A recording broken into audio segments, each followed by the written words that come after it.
একই ফ্ল্যাট ভাড়া করে একই জায়গায় রাখবে দুজনকে। এটা আসলে তো কখনো বাংলাদেশের ওয়েদারে সচরাচর এরকম হয় না যে দুইজন ওয়াইফ একসাথে থাকবে, রাজি হবে। আমার নাম জান্নাতুল ফেরদৌস। জান্নাতুল ফেরদৌস, এবং ডাক নাম হচ্ছে নূপুর। নূপুর। সো নূপুর, রাইট নাও আপনার এজ কত? 18+। 18+। আপনার জন্মসাল কত? 2001। 2001-এর কোন মাসে? 9 জুন। 9 জুন। আপনি 18+। জি। সো নূপুর, আপনি কি এই জীবন গল্প অনুষ্ঠানটা শুনতেন আগে থেকে বা দেখতেন? আমি প্রথম থেকেই শুনতাম, একদম প্রথম থেকে। আমার 9 বছর ধরে আমি এই ধরনের অনুষ্ঠান মেবি আমি অত বছর ধরে শুনতে পারিনি, বাট আমি বিগত 2 বছর কি আড়াই বছর, মানে আমি তো এর আগে আরেকটা রেডিওতে করতাম, সেখানেও হয়তো বা শুনতেন, রাইট? নাকি শুধু ঢাকা এফএম? মানে ইউটিউবে যেগুলো প্রচার হয়েছে আমি সবগুলো শুনেছি। That's fine. তো যাই হোক, অনেক বড় একটা ইন্ট্রো হয়ে গেল, আমরা বরং আর দেরি না করি আপনার গল্পটা শুনি। শুরু করুন আপনি। আমার বাবা মা দুজনই বাক ও শ্রবণ প্রতিবন্ধী, তারা দুজনই কথা বলতে পারে না। হয়তোবা এটা এই ইস্যুটার কারণে আমার জীবনের এই অবস্থা। ছোটবেলা থেকে আমি ভালোবাসা কি সেটা পাইনি, বাবা মার ভালোবাসা কি, বড় ভাই বোনের ভালোবাসা কি আমি আসলে। বাক এবং শ্রবণ প্রতিবন্ধী কি তারা জন্ম থেকে ছিলেন? আমার বাবা জন্মগত ভাবে, কিন্তু আমার মা এসএসসি কমপ্লিট করেছে, তারপর একটা পারিবারিক অনুষ্ঠানে তার টাইফয়েড জ্বর হয়। পারিবারিক অনুষ্ঠানে আপনার রং খেলা হচ্ছিল, গ্রামের বিয়ের ভিতরে যেমনটা হয়। তো রং নাক মুখ দিয়ে গিয়ে খুব খিচুনি হয়, তারপর টাইফয়েড জ্বর থেকে আসলে তার জবানটা চলে যায়। তারপর অনেক চেষ্টা করা হয়েছিল ডক্টরের কাছে, মানে ততক্ষণ অবধি খুব দেরি হয়ে যায় এবং রংটা টোটালি ব্রেনের সাথে জমে যায়, যার ফলে আর কোনো তাকে ঠিক করার উপায় ছিল না। ঠিক করার উপায় যদি থাকতো তাও 99% তার মৃত্যুর চান্স ছিল, যার জন্য তাকে এভাবেই মানে রাখা হয়। আমি এখানে একটু বলে নিচ্ছি, ওনার মা আছেন স্টুডিওর বাইরে, এবং ওনার গল্পের প্রেক্ষাপটে হয়তো ওনার মা আসবেন এখানে যদি প্রয়োজন হয়। শুধু মা না, ওনার ছোট বোনও আছেন। আপনারা ধৈর্য ধরে পুরো ভিডিওটা দেখবেন এবং একই সাথে পুরো অনুষ্ঠানটা আপনারা শুনবেন প্রিয় শ্রোতা। প্রয়োজন হলে আমরা ওনাদেরকে স্টুডিওতে নিব। আমি সরি, মানে খুব খারাপ লাগছে শুনতে। তো এই কারণেই মূলত আপনার বাবার সঙ্গে আপনার মাকে বিয়ে দেওয়া হয়েছে? না, আমার মা খুবই সুন্দরী ছিল। আমি আপনার মাকে দেখে আমি বুঝেছি উনি টিনেজে আরো সুন্দর ছিল, তার চুলগুলো খুব সুন্দর ছিল। তার জন্য বিএফবিসি থেকে অনেক প্রপোজাল এসেছিল ফিল্মের জন্য, অভিনয় করার জন্য। হ্যাঁ, তো আমার বাবাও ফিল্ম এফবিসিতে কাজ করতো। তো বাবা অ্যাকচুয়ালি, মা ওখানে যেত শুটিং দেখার জন্য যেত, কিন্তু তখনই হয়তো বাবার পছন্দ হয়ে যায়, যেহেতু বাবাও কথা বলতে পারতো না, কিন্তু ওনার সাইন ল্যাঙ্গুয়েজটা খুব ভালো ছিল। আচ্ছা। তো বাবা মাকে দেখে পছন্দ করে ফেলে। এক পর্যায়ে আমার মার পিছু করতে করতে আমার বাড়িতে চলে আসে, সে মানে মুখের উপরে বিয়ের প্রপোজাল দিয়ে ফেলে। কিন্তু এখানে আমার বাবা আসলে এটাকে ভালোবাসা বলে কিনা জানি না, বাবা একটা রং করেছিল, আমার দৃষ্টিতে এটা রং। তার প্রথম বিবাহ হয়েছিল, তার বাবা মা মানে আমার দাদা দাদি ফোর্স করে বিবাহটা করিয়েছিল, যার ফলে সে ওটা তার মানুষ বলে না যে আমাকে জোর করে বিয়ে দেওয়া হয়েছে, বাবা মার ইচ্ছাতে বিয়ে করলাম। তো আমার বাবাও সেটা করেছিল, কিন্তু সেই ওয়াইফের প্রতি আমার বাবার মন থেকে কোনো ভালো লাগা ছিল না, যার ফলে সে ছোটবেলাটা কাটিয়েছে ঢাকাতে। তো আমার আম্মুকে সে খুব পছন্দ করতো, আর ওটাই আমার আম্মুকে বলা যায় যে আমার আম্মুকে মন থেকে সে পছন্দ করে বিয়ে করেছে। এটা আমার ফ্যামিলির কেউ জানতো না। যখন আমি আমার আম্মুর পেটে, তখন মেবি বিষয়টা একটু ফ্লাশ হয় যে আমার বাবা এখানে রেগুলার আসে, হঠাৎ কোথায় চলে যায়, কোথায় থাকে সে। আস্তে আস্তে যখন আমার জন্ম হয়, তখন আমার আম্মুর বিয়েতে যারা সাক্ষী ছিল বা বাবার ফ্রেন্ড ছিল যারা কথা বলতে পারে না, সেখান থেকে একটা জিনিস লিক হয় যে তার দেশের বাড়িতে ওয়াইফ আছে, তাদের ছেলে মেয়েও আছে। তখন আমার বাবা আসলে এটা টোটালি খোলসা করে সবার কাছে বলে যে আমি আসলে ওকে ভালোবাসতাম, ওকে যদি এটা বলতাম তাহলে তো তাকে বিয়ে করতে পারতাম না। তখন বিষয়টা আসলে ওপেন হয়। তখন আমার মা খুব রাগারাগি করে, এটা স্বাভাবিক, প্রত্যেকটা মহিলাই করবে। মা সুইসাইড করার চেষ্টা করে, তখন বাবা অনেক বুঝায়। তারপর দুই ওয়াইফকেই বাবা ডিসিশন নেয় যে একই সাথে রাখবে, একই ফ্ল্যাট ভাড়া করে একই জায়গায় রাখবে দুজনকে। এটা আসলে তো কখনো বাংলাদেশের ওয়েদারে সচরাচর এরকম হয় না যে দুইজন ওয়াইফ একসাথে থাকবে, রাজি হবে। তো আমার মা কিছুটা মেনে নিয়েছিল, কিন্তু ওনার ওই আগের ওয়াইফটা একটু অন্যরকম ছিল। উনি আসলে, আমার মা যেহেতু কথা বলতে পারতো না, কিন্তু উনি কথা বলতে পারতো। তো ওনার চাল চলন একটু অন্যরকম ছিল। বাবা আমাকে খুব আদর করতো, বাবা আমার জন্য যা নিয়ে আসতো এগুলো করতে ওই মহিলা আমার আম্মুর অগোচরে নিয়ে তার বাচ্চাদের দিয়ে দিত। আমার মা জিজ্ঞাসা করতো আমার মেয়ের খাবার ওদের দিচ্ছে, দুজনের জন্য তো সমান সমান আনছে। এক পর্যায়ে আমার মাকে, মানে বাবা ছিল না ওই দিন, মা রান্না করতেছিল, মাকে নাকি পিছন থেকে এসে ওই পা বটি দিয়ে মানে জবাই করার জন্য পিছন থেকে আসে। মা যখন পিছনে ঘুরে তখন দেখতে পায় মা তাকে ধাক্কা দিতে গেছে, তখন ওই সিলিন্ডার দিয়ে মানে আমার মার মাথায় আঘাত করে সে। তখন এই বিষয় নিয়ে অনেক ঝগড়াঝাটি হয়। মা এটা নিয়ে একটা মেবি জিডি টাইপের কিছু একটা করেছিল, বাবার সাথে অনেকটা সম্পর্কটা ডিস্টেন্স হয়ে যায়। তারপর আমার নানু মাকে নানুর বাড়িতে এনে রাখে। তখন থেকে আমার জন্মটা আসলে ঢাকায়, আমি তখন থেকে নানুর বাড়িতে। আচ্ছা, দাদার ভালোবাসা কি, দাদুর ভালোবাসা কি, চাচার ভালোবাসা কি, আমি আসলে এগুলো পাইনি। মানুষ বলে না যে কেউ যদি মানুষ হয় দাদার বাড়িতে থাকলেই ভালোভাবে মানুষ হতে পারে, নানা নানির বাসায় থাকলে ওইভাবে মানুষ হওয়া যায় না। আমার সবচাইতে বড় একটা আফসোস হলো যে আমি আমার মাকে কখনো মা বলে রাখতে পারিনি। কেন? কারণ শুনবে কিভাবে সে? আর যতটুকু শুনে ততটুকু হলো যে মা অন্য সবার সাথে সাইন ল্যাঙ্গুয়েজে কথা বলে। আমার যখন খাবারের সময় হয় তখন আমাকে মানে জান্নাত তো বলতে পারে না, তবে নূপুর শব্দটা একটু বোঝা যায় সে যখন বলে, তো নূপুর বলে ডাকে, ওটা আমি বুঝি। আর আমি যদি তাকে যাই বলবো না কেন সে সবই বোঝে। আমি আমার মার বাবার সবার কথা মানে একদম ভালোভাবে বুঝি। আমি যখন অন্যদের দিকে দেখি যে তারা বাবা মাকে কোনো কিছু চাওয়ার হলে, বাবা আমার এটা লাগবে, বাবা ওটা লাগবে, মাকে বলবে, কোনো প্রবলেম হলে বাবা মার সাথে শেয়ার করবে, আসলে আমার লাইফে আমি ওগুলোর কখনো সুযোগ হয়নি। Just because of language barrier. তাছাড়া আমার যেহেতু আমি বড় ছিলাম, আমার পর আমার 3টা ভাই মারা যায়। কি বলো ওটাকে, মানে ডেলিভারি টাইমটা হতো, তখনই আমার আম্মুর মানে জ্বর হয়ে যেত, প্রচুর জ্বর হয়ে যেত। জ্বরের ফলে বেবিটা ভিতরে বয়েল হয়ে যেত, মানে একদম মানে যখন ভূমিষ্ঠ হতো তখন ডক্টর আমাকে দেখিয়েছে। আমার মার হাই প্রেশার, তো আম্মুকে কখনো এটা ডক্টর দেখায়নি, 3টা বাচ্চাই দেখায়নি, আমাকে দেখিয়েছে। আমি কোলে নিয়েছি, যখন হাতে টাচ করেছে চামড়াটা উঠালে এভাবে উপরে উঠতো, ভিতরেই সিদ্ধ হয়ে গিয়েছে।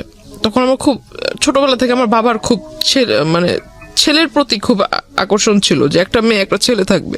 ছোটবেলাটা ওই নানা নানির বাসায় কাটানো, মার ভূমিকা বাবার ভূমিকা নানা নানি পালন করেছে লেখাপড়া থেকে। মানে আমার এলাকার মানুষ এখনো বলে, যখন আমি খুব রাগারাগি করি বা খুব কষ্ট পাই তখন আমাকে এখনো বলে যে এই এলাকাটাতে কোনো ফ্যামিলিতে এমন কোনো বাচ্চা নেই যার কোনো মানে সম্পূর্ণ চাহিদা কোনো ফ্যামিলি সম্পূর্ণভাবে মানে পালন করেছে বা দিতে পেরেছে। কিন্তু আমার একটা ফ্যামিলি ছিল, মানে নানুর যেহেতু টাকা পয়সা যাই ছিল মোটামুটি খুব ভালোই ছিল, সম্পত্তি যা ছিল এগুলো আমাদের জন্য বিক্রি করে, তার নিজের ছেলের জন্য না করে আমাদের জন্য সে বিক্রি করে আমাদেরকে খাওয়াইছে। এখনো অবধি মানে আমাদের কোনো কাজ করতে হয় না, বসে বসে খাচ্ছি।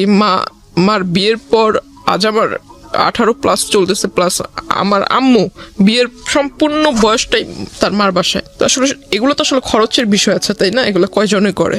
এগুলো যদি আমি অ্যাভয়েড করি তাহলে এটা আমি আসলে মানুষ বলে গণ্য হব না, যদি এগুলোকে ভুলে যাই। আমার জন্মের পর যেটা বললাম যে আমার বাবার ছেলের প্রতি একটা আকর্ষণ ছিল, আমার মাকে খুব ফোর্স করলো, যেহেতু 3টা ছেলে মারা গেছে, বাবা খুব রাগান্বিত ছিল। আমার পরপর যে বাচ্চাটা মারা যায় সেটার ফলে আমার বাবার একটা সন্দেহ ছিল যে আমার নানি এটা মেরে ফেলেছে। কারণ আমার নানি ভাবতো হয়তো যে আমার মেয়ে এখানে, আবার একটা নাতনি এখানে, আবার একটা বাচ্চা হলে এটার খরচ কে বহন করবে। আমার বাবার একটা ভুল ধারণা ছিল, এটা আমার মনে হয়। বাবা এটা মানে পুলিশ কেস পর্যন্ত গড়িয়ে গিয়েছিল যে আমার শাশুড়ি বাচ্চাটাকে মেরে ফেলেছে, এরকম খুব একটা ঝামেলা হয়। তারপর আমার মা বলে যে এরকম কিছুই না, ওটা একটা দুর্ঘটনা ছিল, অ্যাক্সিডেন্ট। তারপর বাবা খুব ফোর্স করে মাকে পরবর্তী বাচ্চা নেওয়ার জন্য। দুর্ভাগ্যক্রমে মানে হয়ে যায় মেয়ে। দ্যাট মিন আমার যে বোনটা বাহিরে আছে, 3টা বাচ্চা মারা যাওয়ার পরে মেয়ে, 3টা বাচ্চা মারা যাওয়ার পর 16 বছর যখন আমার যখন 16 বছর চলে তখন আমার এই বোনটা। ওকে, ওর বয়স কত এখন? ওর এখন 4 চলতেছে। 4 চলছে। যখন আমরা জানতে পারি যে মেয়ে, যে হসপিটালে মেবি চেক আপ করলে বোঝা যায় যে মেয়ে হবে, তো এই বিষয়টা আমার মা কেন যেন আমার বাবার কাছে বলেনি। মা হয়তো ভেবেছে এটা বলার পর আমার বাবা নারাজ হবে বা ঝগড়াঝাটি করবে। তো আমি আসলে ওই বিষয়টা বুঝিনি, তখন আমি খুব ছোট। বাচ্চা হলো, আমি খুব খুশি যে আমার 3 ভাই আমি নিজের হাতে দেখেছি তাদের লাশটা, তো আমার একটা বোন হবে, আমি খুব খুশি। যে ভাই না হলো বোন তো পাবো। বোনটা যেদিন হলো সেদিন হসপিটালে আমি দেখতে গিয়েছি, বাবা বাহিরে ছিল। বাবাকে শুধু পিকচার পাঠিয়েছিলাম, বাবা বারবার জিজ্ঞাসা করেছিল ছেলে হয়েছে না মেয়ে হয়েছে, বারবার এক কথাই জিজ্ঞাসা করতেছিল। বাচ্চাটা এত সুন্দর সেটা আমাকে কিছু বলতেছে না, শুধু বলতেছে যে ছেলে না মেয়ে। তা আমি কিছু বলিনি, আমি বললাম বাবা আমি এগুলো দেখিনি, বাবু হয়েছে খুব সুন্দর, মার কাছে রেখেছে, আমি শুধু এতটুকুই দেখছি। তখন আমার মা আমাকে বুঝালো যে তোমার 3 ভাই মারা যাওয়ার পর তোমার বাবা আমার সাথে অনেক খারাপ ব্যবহার করেছে, এখন তো মেয়ে হয়েছে, দেখবা ওর কপালটা পুড়লো। ও যখন মানে যে 1 মাস 2 মাস হয়ে যায় তখন ওর চুল ফেলবে, বাচ্চাদের ফার্স্ট চুলটা ফেলবে, তখন বাচ্চাদের জন্য যে প্যাকেট করা থাকে না যে নানান রকম কসমেটিক্স, তো এগুলো মেবি এক্সপায়ারি ডেট মানে ওভার। তো ওই বাবাও খেয়াল করেনি হয়তো যখন কিনে আনছে, ওকে যখন গোসল করানো হয় তখন ওর মাথাটা একদম মেডিসিনের অ্যাফেকশনে ফুলে মাথাটা এত বড় হয়ে গেছিল, মানে একদম লাল লাল হয়ে গেছে, পুরো মাথার ভিতরে কেমন যেন হয়ে গেছিল। ও একটা না 1 সপ্তাহ অসুস্থ ছিল, হসপিটালে আমরা দৌড়াদৌড়ি করছি। তো হঠাৎ করে আমার বাবা দেশে আসে, কিছুদিন পর বাবা দেশে আসে, বাবাকে বললাম যে এই ঘটনা, বাবা কোথায় বাচ্চাকে দেখবে, কোলে নিবে, মানে এগুলো না হয়ে সে ঢুকেই বলতেছে ছেলে হয়েছে না মেয়ে হয়েছে, মাকে জিজ্ঞাসা করতেছে, মা বলতেছে মাথা নিচু করে মেয়ে হয়েছে। বাবা আমার বোনটাকে কোলে নেয়নি। ওনার আগের ঘরে কি কয়জন ছেলে মেয়ে? তার মেবি 2 ছেলে 1 মেয়ে। তারপরই অবস্থা। হ্যাঁ, ওনার যদি এমন হতো যে না একটা ছেলে নাই, প্রথমত এই আচরণটা ছেলে মেয়ের ক্ষেত্রে করাই উচিত না। দ্বিতীয়ত হচ্ছে যে ওনার তো ছেলে আছে, 2 ছেলে আছে, তারপর এটা যাই হোক আপনি মেয়ে হিসেবে বলছেন, এটা খুব দুঃখজনক, আসলে আর কিছু বলার নেই। তো আমার তারপর বোনকে তো এরকম দেখছি। বড় সমস্যা হলো যে আমি ছোট থেকে একাকিত্ব, মানে নিজেকে সবসময় একা করে রাখতাম। এটা আমার একটা, আমি মনে করি যে আমার একটা সবচেয়ে বড় ভুল। ইভেন আমি যখন স্কুলে পড়ি আমি কারোর সাথে মিশতাম না, আর আমার কাছে কেন যেন মনে হতো যে আমার আব্বু আম্মু তো এরকম, কারোর সাথে ফ্রেন্ডশিপ করলে অবশ্যই বাবা আমার একটা টপিকস প্রথমেই আসবে যে বাবা কি করে, মা কি করে। এগুলো শুনলে মানুষ আসলে কোন নজরে আমাকে দেখবে যে ওর বাবা মা কথা বলতে পারে না। আমাদের বর্তমান সমাজের মানুষ যেটাকে বলে বোবা, আর এই জিনিসটা আমার শুনতে খুব খুব খারাপ লাগে, যার জন্য আমি কখনো কারোর সাথে মানে ওইভাবে যদি পরিচয় হয়েও যায়, বাবা মার টপিকস আসলে আমি তার সাথে কথা বলা ক্লোজ করে দিই। তারপর মানে সবার সাথে কথা বলতাম না, একা একা থাকতাম। তো সবাই মনে করতো আমি অনেকটা হিংসুটে বা আমি একটু অন্যরকম, সবার সাথে মিশতে পারি না, আমার ভিতরে জেলাসি কাজ করে। তো আমি আসলে কারো কে আমাকে নিয়ে কি ভাবলো এগুলো আমি কানে দিতাম না।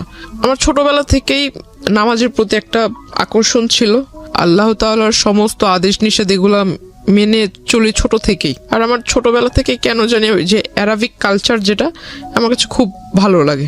তো কলেজে উঠলাম, এসএসসির পর যে 3 মাস বন্ধ থাকে, 3 মাসের ভিতরে অনেক ঘোরাঘুরি হয়েছিল, অনেক জায়গায় মানে ঘুরছি। তো হঠাৎ করে একটা বিয়ের প্রপোজাল আসে আমার জন্য। তো ছেলেটা মেবি রাজনীতিতে জড়িত ছিল। তো যখন শুনলাম যে রাজনীতি করে, ঠিক আছে রাজনীতি করে ভালো, বিয়ের পর হয়তো বউকে ভালোভাবে রাখবে, প্রত্যেকটা ফ্যামিলি চায় তার মেয়ে একটা ভালো ভালো ছেলের কাছে বিয়ে হোক। কি করে যেন বাবা খোঁজ নিয়ে দেখে যে ছেলের আসলে মানে ব্যাকগ্রাউন্ড ভালো না, নেশা টেশা করে, তো এজন্য এটা রিজেক্ট হয়ে যায়। তারপর ওই ছেলেটা করে কি, মানে রিজেক্ট তো আমার বাবা মানে বললো, বাবার দ্বিমত ছিল। তো ওই ছেলেটা আসলে মানে পরে একটা আমার এলাকাতে ওর পরিচিত কোনো লোক টোক দিয়ে পরে বলে যে আমার নাকি মানে বিয়ের মানে সাংসারিক জীবনে যাওয়ার মতো আমার ভিতরে মানে কি বলে এটাকে মানে সক্ষমতা বা এরকম কিছু নাই। কে বলে এটা? মানে ওই লোকটা বলে। আচ্ছা, যার সঙ্গে বিয়ে হওয়ার কথা। হ্যাঁ হ্যাঁ। তারপর আমার শুনতে মানে যখন শোনার পর আমি আর বাড়িতে কিছু বলিনি, বললাম যে এই লোকের সাথে তো আর আমার বিয়ের সম্বন্ধটা আগায় নেই বা ওইরকম কোনো কথা হয়নি, জাস্ট দেখা সাক্ষাৎ হয়েছে, বাসায় আসছে দেখার জন্য, ওই পর্যন্ত। তাহলে এই বিষয় নিয়ে আর আগায় দরকার কি? ওই বিয়ের প্রস্তাবটা ওটা সবকিছু আমরা ভুলে গেলাম। তারপর আমি ভাবলাম যে সামনে কলেজে ভর্তি হতে হবে, কলেজে যাব, আর নতুন কলেজ, নতুন এরিয়া।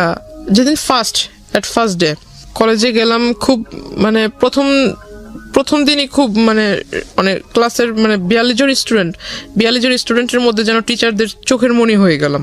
কলেজে স্টার্ট হওয়ার 2.5 থেকে 3 মাসের ভিতরে আমার ফোনের ভিতরে একটা ফোনের মেসেঞ্জারের ভিতরে একটা নক আসে, রিকোয়েস্ট আসে যে ওই কেউ কাউকে মানে অ্যাট ফার্স্ট আপনার ফ্রেন্ড রিকোয়েস্ট পাঠায় নেই, কিন্তু মেসেঞ্জারে যে রিকোয়েস্টটা করে, মেসেজের রিকোয়েস্ট সেটা করে। তো আমি আসলে দেখতে পাই মানে আমার একটা রাজনৈতিক যে প্রেক্ষাপটটা, আমার ছোটবেলা থেকে কেন যেন মনে হতো যে আমি বড় হয়ে লেখাপড়া করে ইচ্ছা ছিল যে আমি এগুলো করব।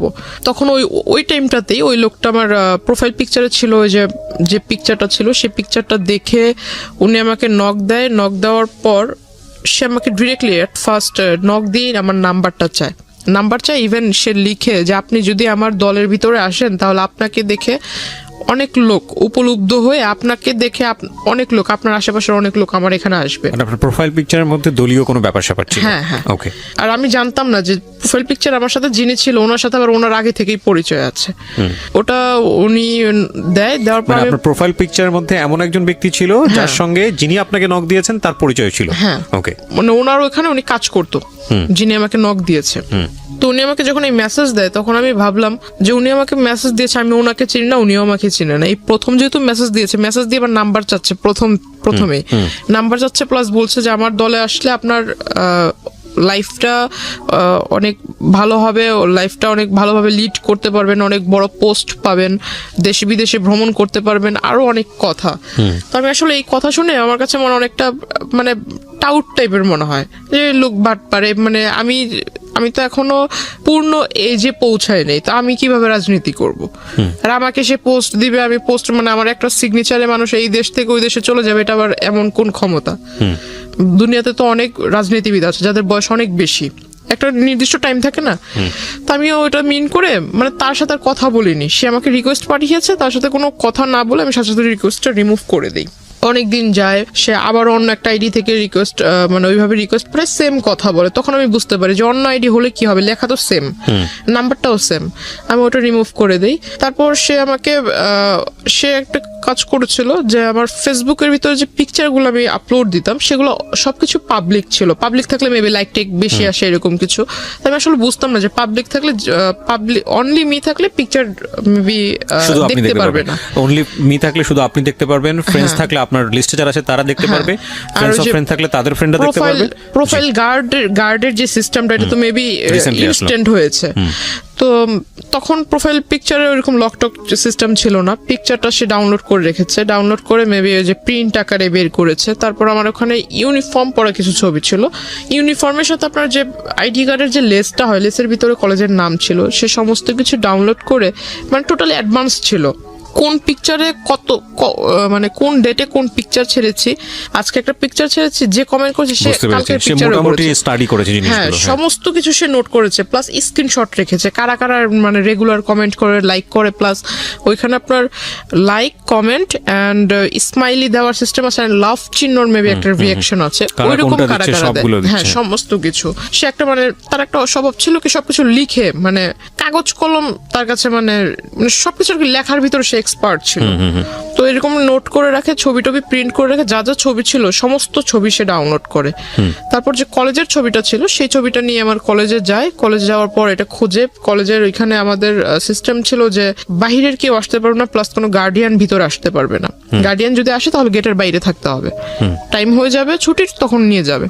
তো সে করতো কি যে কলেজ গেটের এখানে যারা পাহারাদার থাকতো, আনসার টাইপের কিছু লোক ছিল, তো এদেরকে পিকচার দেখাতো। এখন স্টুডেন্ট অনেক, কয়জন রে ওই দারোয়ানরা মনে রাখবে, তো এটা আসলে পসিবল হয় না। সে করতো কি রোডের ওই পার অপোজিটে ছিল আপনার ছোট একটা ক্যাফে শপ, সেখানে মানে আমি কখনো আসলে যেতাম না, তো ওইখানে সে মানে ভিতরে গ্লাস সিস্টেম ছিল, ভিতরে বসে বাইরে দেখা যাবে কিন্তু বাইরে থেকে কেউ বুঝতে পারবে না যে ভিতরে কেউ আছে কিনা, এমন সিস্টেম ছিল। তো সে ভিতর থেকে আমাকে ফলো করতো, ইভেন সে দারোয়ানকে আর ওই ক্যাফের ওই যারা সার্ভিস করে, সার্ভ টার্ভ করে, ওয়েটার, এদেরকে মানে টাকা দিয়ে রেখেছিল। যে এটা তো আপনি একদম পরে গিয়ে জেনেছেন, ইনিশিয়ালি তো আপনি এগুলো জানতে পারেননি, যখন তার সঙ্গে আপনার পরিচয় হয়েছে বা সামথিং, আমি গেস করছি যে কিছু একটা হয়েছে, ইনিশিয়ালি আপনাকে নক করলো কিভাবে সেদিকে একটু জান প্লিজ। হ্যাঁ, তো মানে তার সাথে আমার কিভাবে পরিচয় হয় এটা সেই জায়গাটাই জান। আচ্ছা, তারপরে কি তো আপনি জানতে পেরেছেন এগুলো? আমি ফলো করি, মানে সে যে দোকানে বসে থাকতো তখন আমি এটা ফলো করছি বেশ কয়েকদিন, কারণ যে তার প্রথম আইডি থেকে যখন আমাকে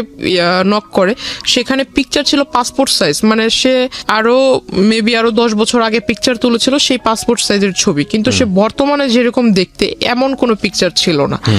আর তার প্রোফাইলে যেহেতু তার সাথে আমার ফেসবুক ফ্রেন্ডশিপ ছিল না, তো তার ওইখানে ঢুকে জাস্ট তার অতীতের যে কিছু কিছু পোস্ট সেটা দেখতে পাচ্ছিলাম।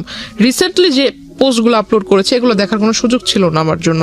পিকচারে যেটা দেখেছিলাম প্রোফাইল পিকচারে কিছু কিছু আইডিয়া ছিল, যদি আমি তার ওই ড্রেস আপ বাদ দিয়ে শুধু ফেসটার দিকে ফোকাস করি, গুগলস বাদ দিয়ে যদি ফেসটাকে দেখি তো কিছুটা মিল পাচ্ছিলাম। এই লোক আমাকে নক করেছিল, আর এই লোকটাই প্রতিদিন এভাবে এই জায়গায় দাঁড়িয়ে থাকে, এভাবে আমার দিকে তাকিয়ে থাকে। অনেক মেয়েই তো আছে, সে আমাকে দেখে দেখে মুস্কি হাসির মানে কি, তাই না? এটা কিছু কিছু তো বুঝতে পারি। তাকে ওটা দেখলাম, অনেকদিন লক্ষ্য করলাম, হঠাৎ একদিন সে আমাকে ডাকে আমাকে আমার নাম ধরেই ডাকে, প্রোফাইলে যে নাম ছিল সে নাম ধরে ডাকে। তখন আমি মানে একদম শিওর যে এই লোককে তো এতদিন আমি সন্দেহ করছিলাম, আসলে সে আমার জন্য এখানে আসছে, এটা তখন বুঝতে পারলাম। তারপর ওই দিন আর তাকে রেসপন্স দেইনি। কিন্তু ইন দ্য মিন টাইম নিশ্চয়ই আপনার ওই লোকটার সঙ্গে কোনো কথোপকথন হয়েছে, না, যে কারণে সেখানে আসছে, নাকি শুধুমাত্র না হাই না, হ্যালো? সে ওই ছবি দেখে, হাই হ্যালো ছবি দেখি সে আপনাকে ফলো করছে? মানে সে তো আমাকে নক করেছে ফেসবুকে অনেকবার, কিন্তু আমি তাকে রেসপন্স দেইনি। আচ্ছা, সে ওই পিকচার দেখেই মানে কনফার্ম হওয়ার জন্য এখানে আসছে। ওকে। প্লাস সে করেছে কি, যে কয়দিন আমার সাথে মানে প্রথম দিকে আমার সাথে যখন কথা বলার চান্সটা হয়নি, সে করেছে কি আমার সাথে যাদের পিকচার ছিল আপলোড করেছিলাম, যারা সেকেন্ড ইয়ারের স্টুডেন্ট ছিল, এদের সাথে একটা ভালো কম্বিনেশন করে ফেলেছে। কিভাবে কম্বিনেশন করেছে, সে পরিচয় দিয়েছে সে আমার দাদু, আপন দাদু। আমার বাবা মা দেশের বাহিরে থাকে। আর আমি যেটা করেছিলাম, আপনাকে প্রথমে বলেছিলাম যে আমার অ্যারাবিক কালচারের প্রতি একটা মানে কি বলে এটা, ঝোঁক ছিল, ভালোবাসা ছিল। হ্যাঁ, মানে ওটা আমি মেনটেন করতাম আর কি।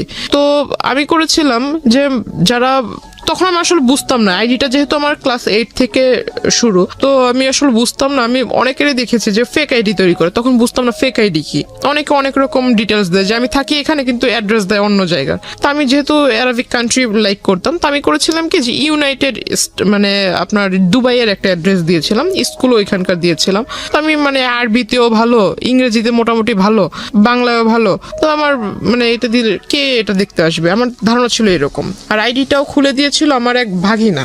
তো আসলে পাসওয়ার্ড টাসওয়ার্ড সব ও জানতো, এগুলোর প্রতি এটা যে আসলে ইম্পর্টেন্ট এটা আর আমার মাথায় ছিল না। সে ওই জিনিসটা আসলে নোটিস করেছে যে আমি দুবাইয়ের নাগরিক, আমার বাবা মা ওখানে থাকে, সেও এটা পরিচয়।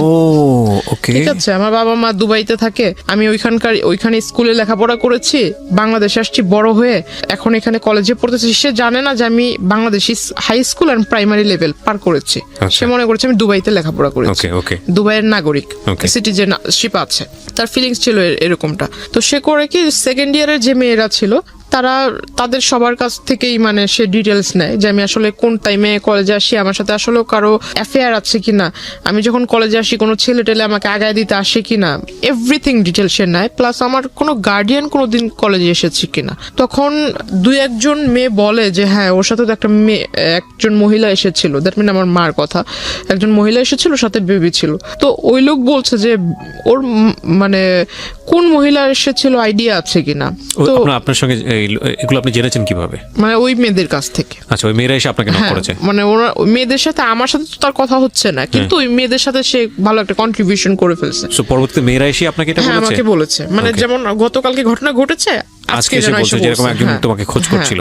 ওকে, আমাকে বলছে, পরে আমি জানতে পারলাম। তো ওরা বলছে যে ওর মা, তো উনি বলছে যে ওর মা কিভাবে হবে, ওর মা বাবা তো দুজনেই দুবাইতে থাকে, আমি ওর দাদু, আপন দাদু, আমি শুধু বাংলাদেশে। ওর সমস্ত দেখাশোনা সমস্ত কিছু আমি করি, ওর লেখাপড়ার খরচ বাবদ সবকিছু আমি বহন করি, বাবা মা বাহিরে থাকে। তখন আমাকে বললো যে তুমি ওই দিন যে মহিলা আসছে, তো আসলেই কি উনি তোমার আম্মু? তো আমি বললাম হ্যাঁ, এতে সন্দেহ আছে নাকি। পরের দিন আমি আমার মাকে বোনকে, নানুকে বললাম যে তোমরা একটু কলেজে আইসো, আমার টিফিন পিরিয়ডের পরে কলেজে এসো। তারা গিয়েছে, তখন আমি সবাইকে দেখালাম যে এই যে আমার আম্মু, এটা হলো আমার নানু। তো সবাই বলতেছে তুমি এত স্মার্টলি চলাফেরা করো, তোমার নানু এরকম কেন?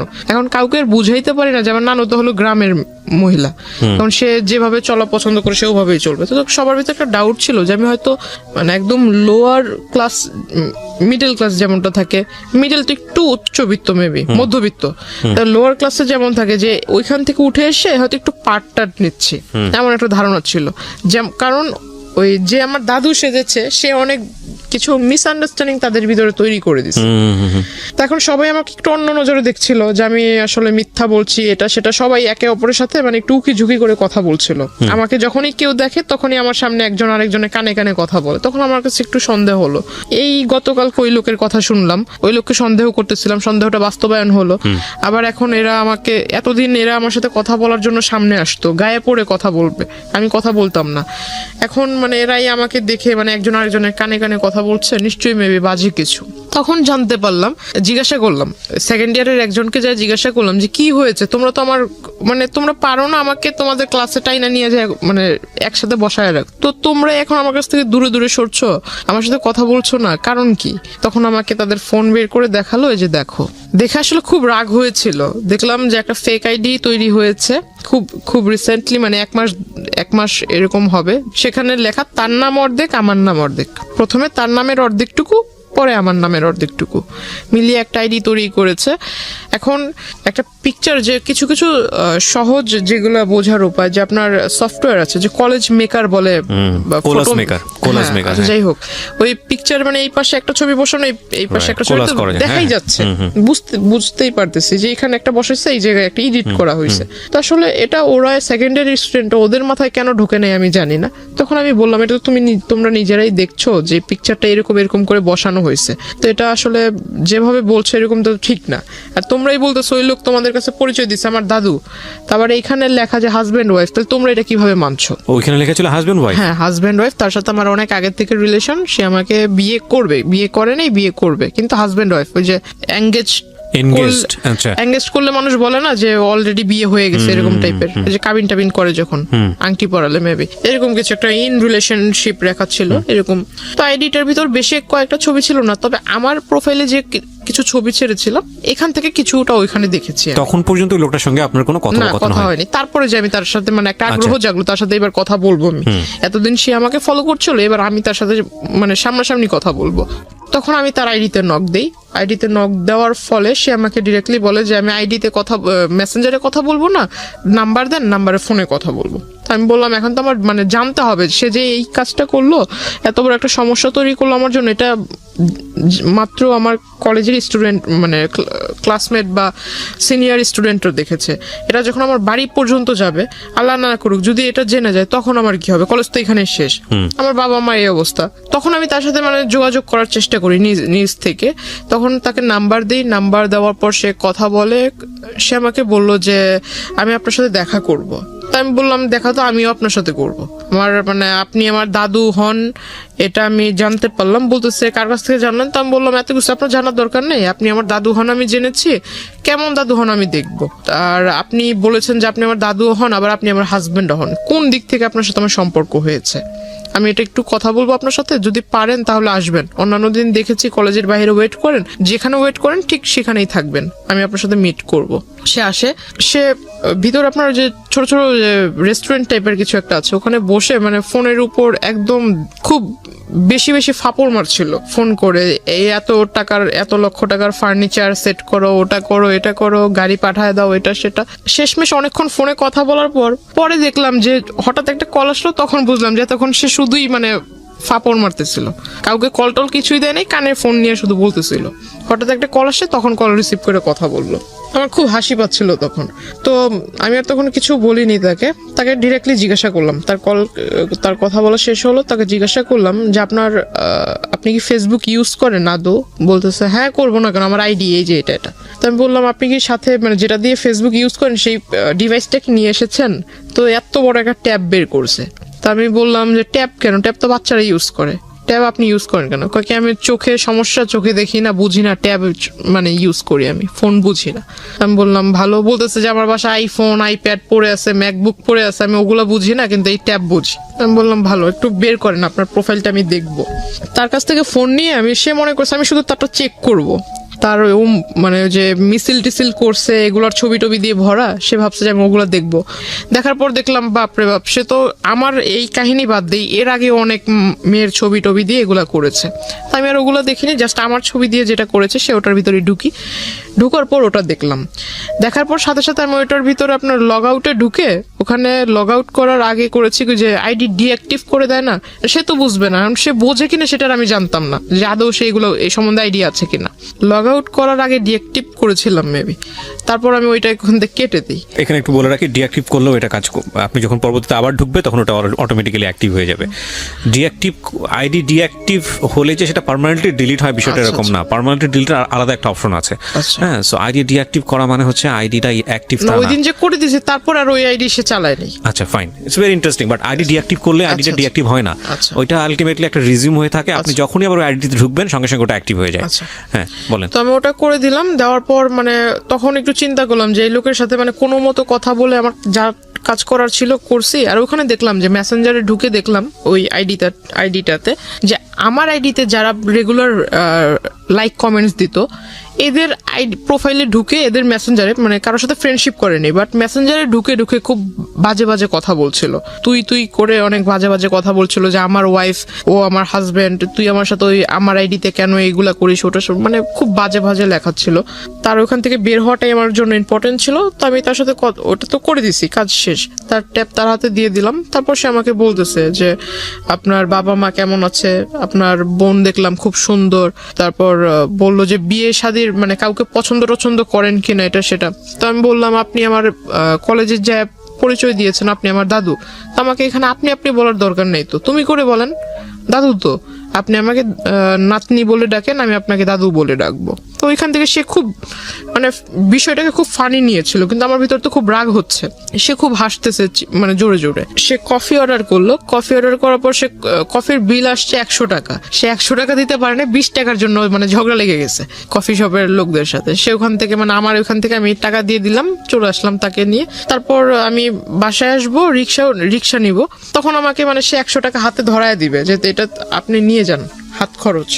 তাই আমি বললাম যে আপনি 20 টাকা ওখানে দিতে পারলেন না, আপনি আমাকে 100 টাকা দিচ্ছেন হাত খরচ। তো বলতেছে না, এটা কফির দাম আর কয় টাকা। কাজ ছিল যেটা আসলে সে কাজটা যে করেছে তার এখান থেকে করেছে কিনা আমার এটা দেখার প্রয়োজন ছিল। প্লাস যদি আমার মাথায় টেন্ডেন্সি ছিল যদি এটা সে তার ডিভাইস থেকে করে থাকে, সেই ডিভাইস যদি তার সাথে থাকে আমি সেটা ওখান থেকে ডিলিট করে দিব, গেল এই প্রবলেম। সে যদি মানে নেটওয়ার্কিং সাইটে যদি ভালো জ্ঞাত থাকে তাহলে ভালো, আর যদি জ্ঞাত না থাকে তাহলে এটা আমার জন্য প্লাস পয়েন্ট।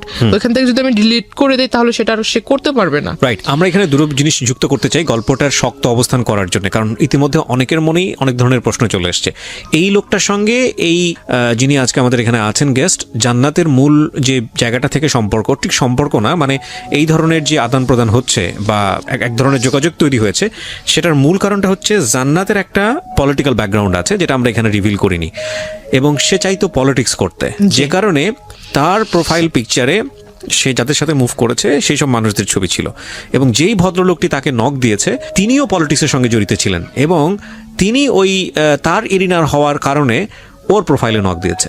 নক দেওয়ার পরে ওদের মধ্যে কোনো এক রকমের কথোপকথন হয়েছে। সামহাও ওই পিপলটা মানে যে ভদ্রলোককে আমরা এখানে কথা বলছি তিনি জান্নাতকে ট্র্যাক করা শুরু করেছেন, এবং ট্র্যাক করে যখন কনভিন্স করতে পারছে না তখন তার নামে উল্টাপাল্টা ছড়াচ্ছে অ্যাকর্ডিং টু জান্নাত, এবং জান্নাত এইটাকে মিটিগেট করার জন্য, এইটাকে সলভ করবার জন্য এই লোকটার সঙ্গে দেখা করেছে। ওকে, আমি সবসময় বলি যে স্টোরি লাইনটা হচ্ছে এটা, বিলিভ করা না বিলিভ করা এটা আপনার ব্যাপার, কিন্তু যেই জায়গাটা নিয়ে বিতর্ক থাকবে না পুরো গল্পটা বলার পরে, সেই জায়গাটা কি সেটা আমি স্টোরি বলার পরে আপনাদেরকে ক্লিয়ার করব।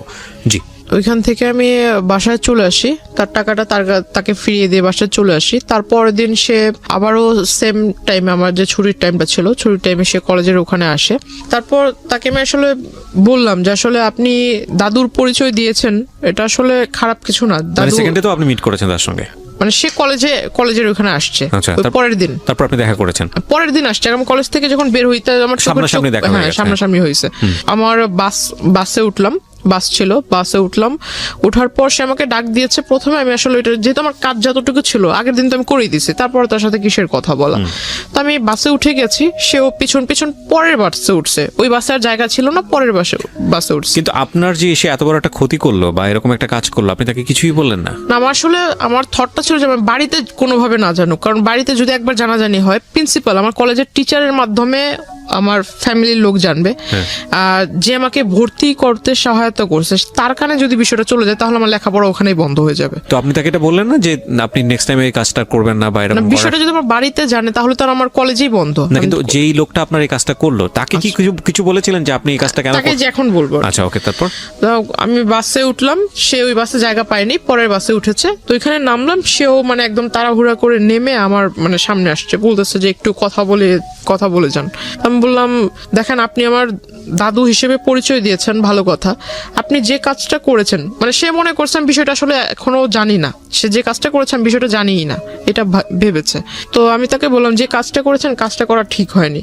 যদি আপনার সন্তানের জায়গায় আমি নিজেকে রেখে বলি, তাহলে আপনি নিজের সন্তানের মতো কারোর সাথে এরকম কিছু করতে পারতেন, বা আপনার সন্তানের সাথে যদি এরকম কেউ করতো, আপনি কোন দৃষ্টিতে দেখতেন, আপনি কি করতেন? আপনি যখন এই কাজটা করেছেন আপনার মাথার ভিতরে কি বিবেকের লোপ পেয়েছিল?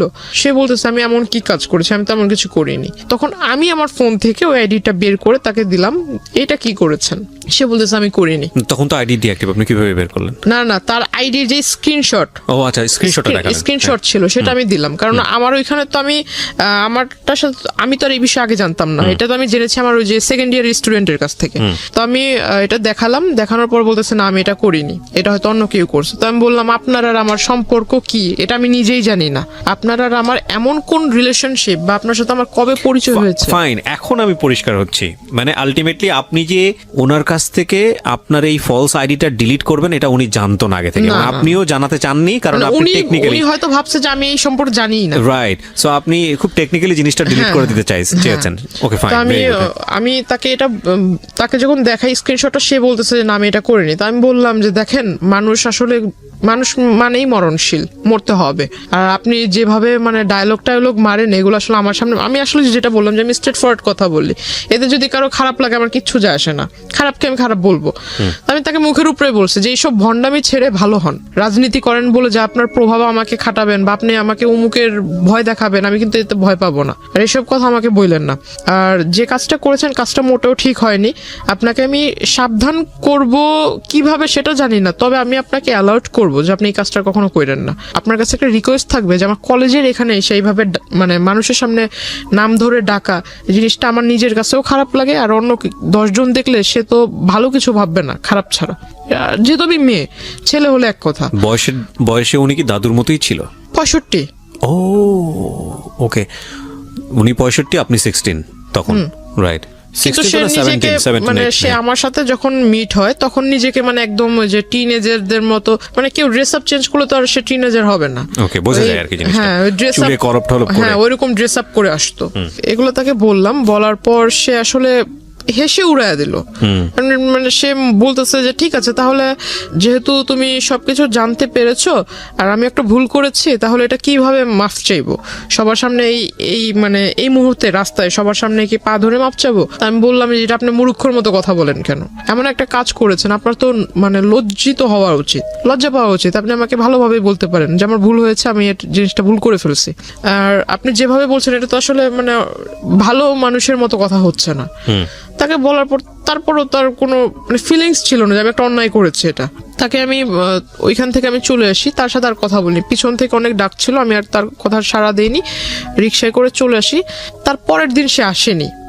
ওই দিন আমার কিছু মানে ক্লাসমেট ওরা আবার ওই যে আসার সময় আপনার ওইখানে স্ট্রিট হকাররা বসতো, আবার স্ট্রিট ফুড টুটও ভালো ছিল। তো ওরা করতো কি, ওইখানে একটা ঢালে এসে খাবার খেত, আইসক্রিম টাইসক্রিম এগুলো সবাই আড্ডা দিত। তো আমাকে বলতেছে যে ঠিক আছে চলো, আজকে তোমার সাথে তো আমাদের ওইভাবে পরিচয় হয়নি বা ওইভাবে কথাটা হয়নি কখনো, আমাদের সাথে চলো একটু, আধা ঘন্টা লেট হলে কিছু হবে না।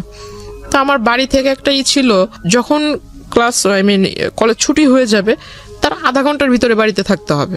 এখন সব সময় তার এটা পসিবল হয় না, কারণ রাস্তায় যদি জ্যাম থাকে আধা ঘন্টা একটু ওভারও হইতে পারে। একটু ওভার হইলে আমার বাসা থেকে আবার একটু রাগারাগি করতো, অন্য কিছু ভাবতো।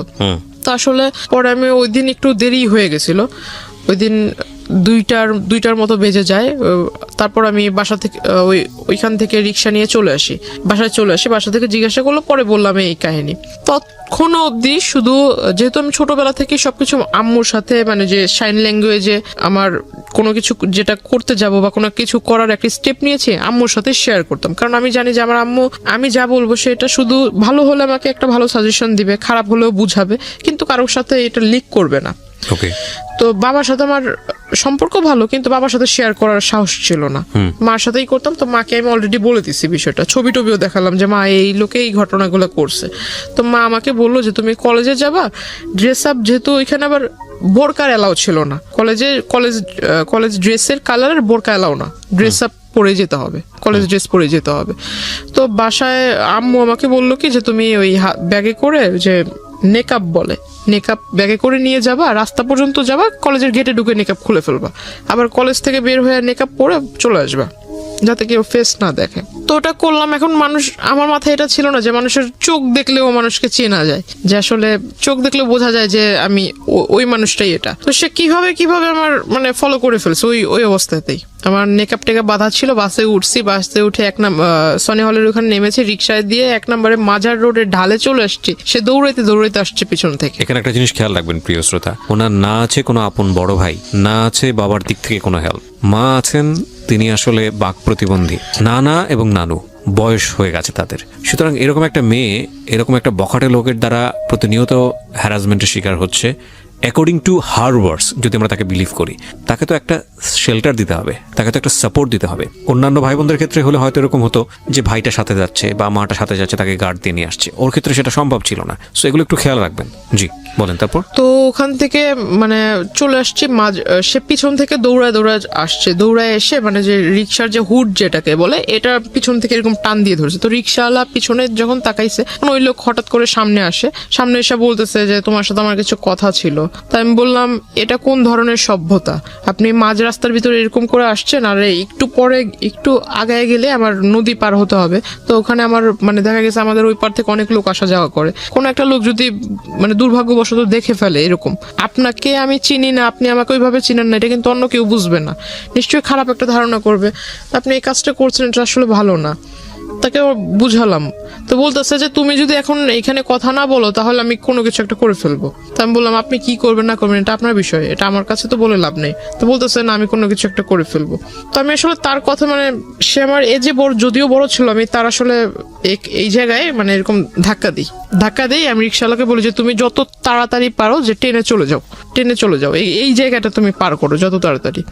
তো ওইখান থেকে ওই দিন সে আমাকে পিছন থেকে আর কি বলছিল, খুব চিৎকার করে বলতেছিল যে তোকে আমি দেখে নিব, তোর এই কিসের এত তোর গৌরব, কিসের এত বাহাদুরি, এগুলো আমি দেখে নিব। প্রিয় শ্রোতা, এখানে একটা বিষয় আপনাদেরকে পরিষ্কার করতে চাই, বা জান্নাতের আজকের এই জীবনের জন্য জান্নাতের ভাষ্য অনুযায়ী যে ব্যক্তিটি দায়ী, আমরা তার নাম পরিচয় এখানে উপস্থাপন করছি না, যেহেতু এটা ইনভেস্টিগেটেড শো না। কিন্তু অনুষ্ঠানের শেষে গিয়ে তাকে ফোনে কানেক্ট করব, তার নাম পরিচয় গোপন রেখেই আমরা তাকে ফোনে কানেক্ট করব এবং তার বক্তব্য আমরা আজকে আপনাদেরকে শোনাবো। জান্নাতের জীবনের জন্য এই জায়গাটায় দায়ী, তার সঙ্গে আমরা কথা বলবো একেবারে অনুষ্ঠানের শেষে। সুতরাং সঙ্গেই থাকবেন আশা করছি। সে আসলে কি করবে এমন, আর সে যদি ওই রকম রাজনৈতিক নেতাই হয়, বড় কোনো রাজনৈতিক নেতা হয়, তো প্রত্যেকটা বড় রাজনীতিবিদ মনে করে যে আমি একটা কিছু করতে যাব, এটা যাতে পাবলিশ না হয়। তার রাজনৈতিক ক্যারিয়ার আছে। তো এই লোক যদি অত বড় নেতাই হয়, তাহলে সেই রাস্তার ভিতরে এগুলো করবে কেন? দ্য পয়েন্ট ইজ দ্যাট আপনারও তো রাজনীতির ব্যাকগ্রাউন্ড ছিল, এবং আপনার সম্পর্কে আমি যতটুকু জানি তাতে আপনার যে আত্মীয় স্বজন তারাও মোটামুটি হাই অফিসিয়ালস। তো আপনি কেন তখন একটা স্টেপ নিচ্ছিলেন না? যেহেতু আপনি যে রাজনীতি করতে চান, যে দলের রাজনীতি করতে চান, সেই দলেরই রাজনৈতিক পরিচয় উনি দিচ্ছে। তো আপনি তখন কেন একটা স্টেপ নিচ্ছিলেন না? কারণ এটা তো এক্সিট লেভেলে চলে যাচ্ছে। জিনিসটা আসলে হাইড করে রাখতে চাচ্ছিলাম। সামহাউ এটা হলে আপনার লেখাপড়া বন্ধ হয়ে যাবে। কারণ আমার 2 মাস পর পরীক্ষা, ফার্স্ট সেমিস্টার। রাইট। আমি আসলে কোনো মতো মানে ওনার কাছ থেকে পিছু ছাড়াতে চাচ্ছিলাম। ততদিনে এই ভদ্রলোকটা কি আপনার উইকনেস গুলো বুঝে গেছে যে ও আপনি এটা হাইড করতে? আগে থেকেই নোট করেছে। ইভেন আমি ওই দিন যেটা জানতে পারলাম, আমি যখন তার এখানে ধাক্কা দেই, তার শোল্ডারে যখন ধাক্কা দেই, সে আমাকে যে পিছন থেকে যে বলেছিলাম, তো এই জিনিসটা ইগনোর করেছি। কিন্তু সেই দিন বিকেল বেলা সে করেছিল কি, আমাদের যে নদীর ঘাট যেটা, ওইখানে মানে নৌকাওয়ালাগুলা হলো একদম পার্মানেন্ট নৌকাওয়ালা, এরা চেঞ্জ হবে না, সবসময় এরাই ওখানে নৌকার পারাপার করে। তো ওই পর্যন্ত গিয়েছে, গিয়ে প্রত্যেকটা নৌকাওয়ালার কাছ থেকে মানে জিজ্ঞাসা করেছে। তো ওদের কাছ থেকে আমার ইনফরমেশন নেয়, আমার বাড়ি কোথায়, আমার বাড়িতে কে কে আছে, আমার বাবার বাড়ি কোথায়, মার বাড়ি কোথায়, এই হাবিজাবি সমস্ত কথা সে কালেক্ট করে। প্লাস আমার ছোটবেলা থেকে মানে আমি ছোটবেলায় কি করতাম না করতাম সমস্ত কথা সে এগুলা কালেক্ট করে।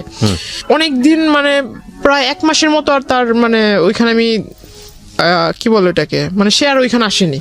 তার মানে আমার কাছে খুব ভালোই মনে হচ্ছিল যে মানে এতদিন পর আমি একটা খুব মানে এখন ভালোভাবে যাতায়াত করতে পারবো, কোনো প্রবলেম নেই। তখন আমি নেকআপটা ইউজ করা বাদ দিয়ে দিলাম, যেহেতু আসছে না হয়তো সে আসবেই না, ওইরকম একটা ধারণা ছিল। তো আমি খুব তখন থেকে আসলে যে 2-1টা মেয়ের সাথে আর কি মিশতে শুরু করলাম, ক্লাসমেট। আমি মানে তাদের সাথেই মিশতাম যারা দেখতাম যে একটু মানে ফ্যামিলি দিক থেকে একটু মানে একটু লো টাইপের, বা যাতে করে আমাকে নিয়ে কেউ তুচ্ছতাচ্ছিল না করে। হ্যাঁ মানে আমাকে যে বুঝবে আর কি। আমি তার সাথে 2টা কথা বললে সে ওটা লিক করবে না, সে মানে আমার সাথে আমাকে 2টা সাজেশন দিবে বা আমার সাথে একটু ভালোভাবে ব্যবহার করবে। হঠাৎ করে জানতে পারি যে আমার সাথে যারা কথা বলে এই তাদের সাথে মানে মানে কি বলো ওটাকে মানে ওদেরকে ওই লোক শিখায় দেয় যে এই প্রশ্ন করবা ওকে, আর ওরা এসে আমাকে সেই প্রশ্নগুলো করে, আমার কাছ থেকে যে উত্তরগুলা ওরা জানতে পারে সেই উত্তরটা আবার ওই লোকের কাছে লিক করে দেয়। আসলে এটা আমার জন্য ব্যাড লাগছিল কিনা জানি না। ভালোভাবে পরীক্ষা কেটে গেল। তো আমার মানে সবচেয়ে খারাপ লেগেছিল যে পরীক্ষার রেজাল্ট গুলো খুব খারাপ হয়েছিল।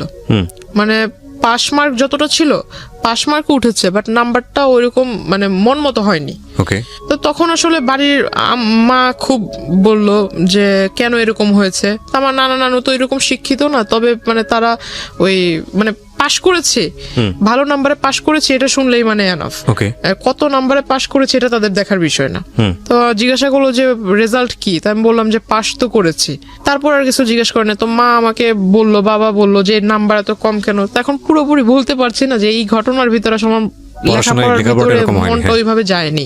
তখন করতাম কি আমি প্রতিনিয়ত নেটওয়ার্কিং সাইটটাতে আমার সাথে যারা অ্যাড ছিল কলেজে যেসব মেয়েরা অ্যাড ছিল তাদের ওইখানে মানে রেগুলার চেক করতাম যে আদৌ আবার নতুন করে কোনো আইডি তৈরি হয়েছে কিনা, আবার এরকম কোনো অপপ্রচার হচ্ছে কিনা, এই বিষয়টাতে খেয়াল করতাম।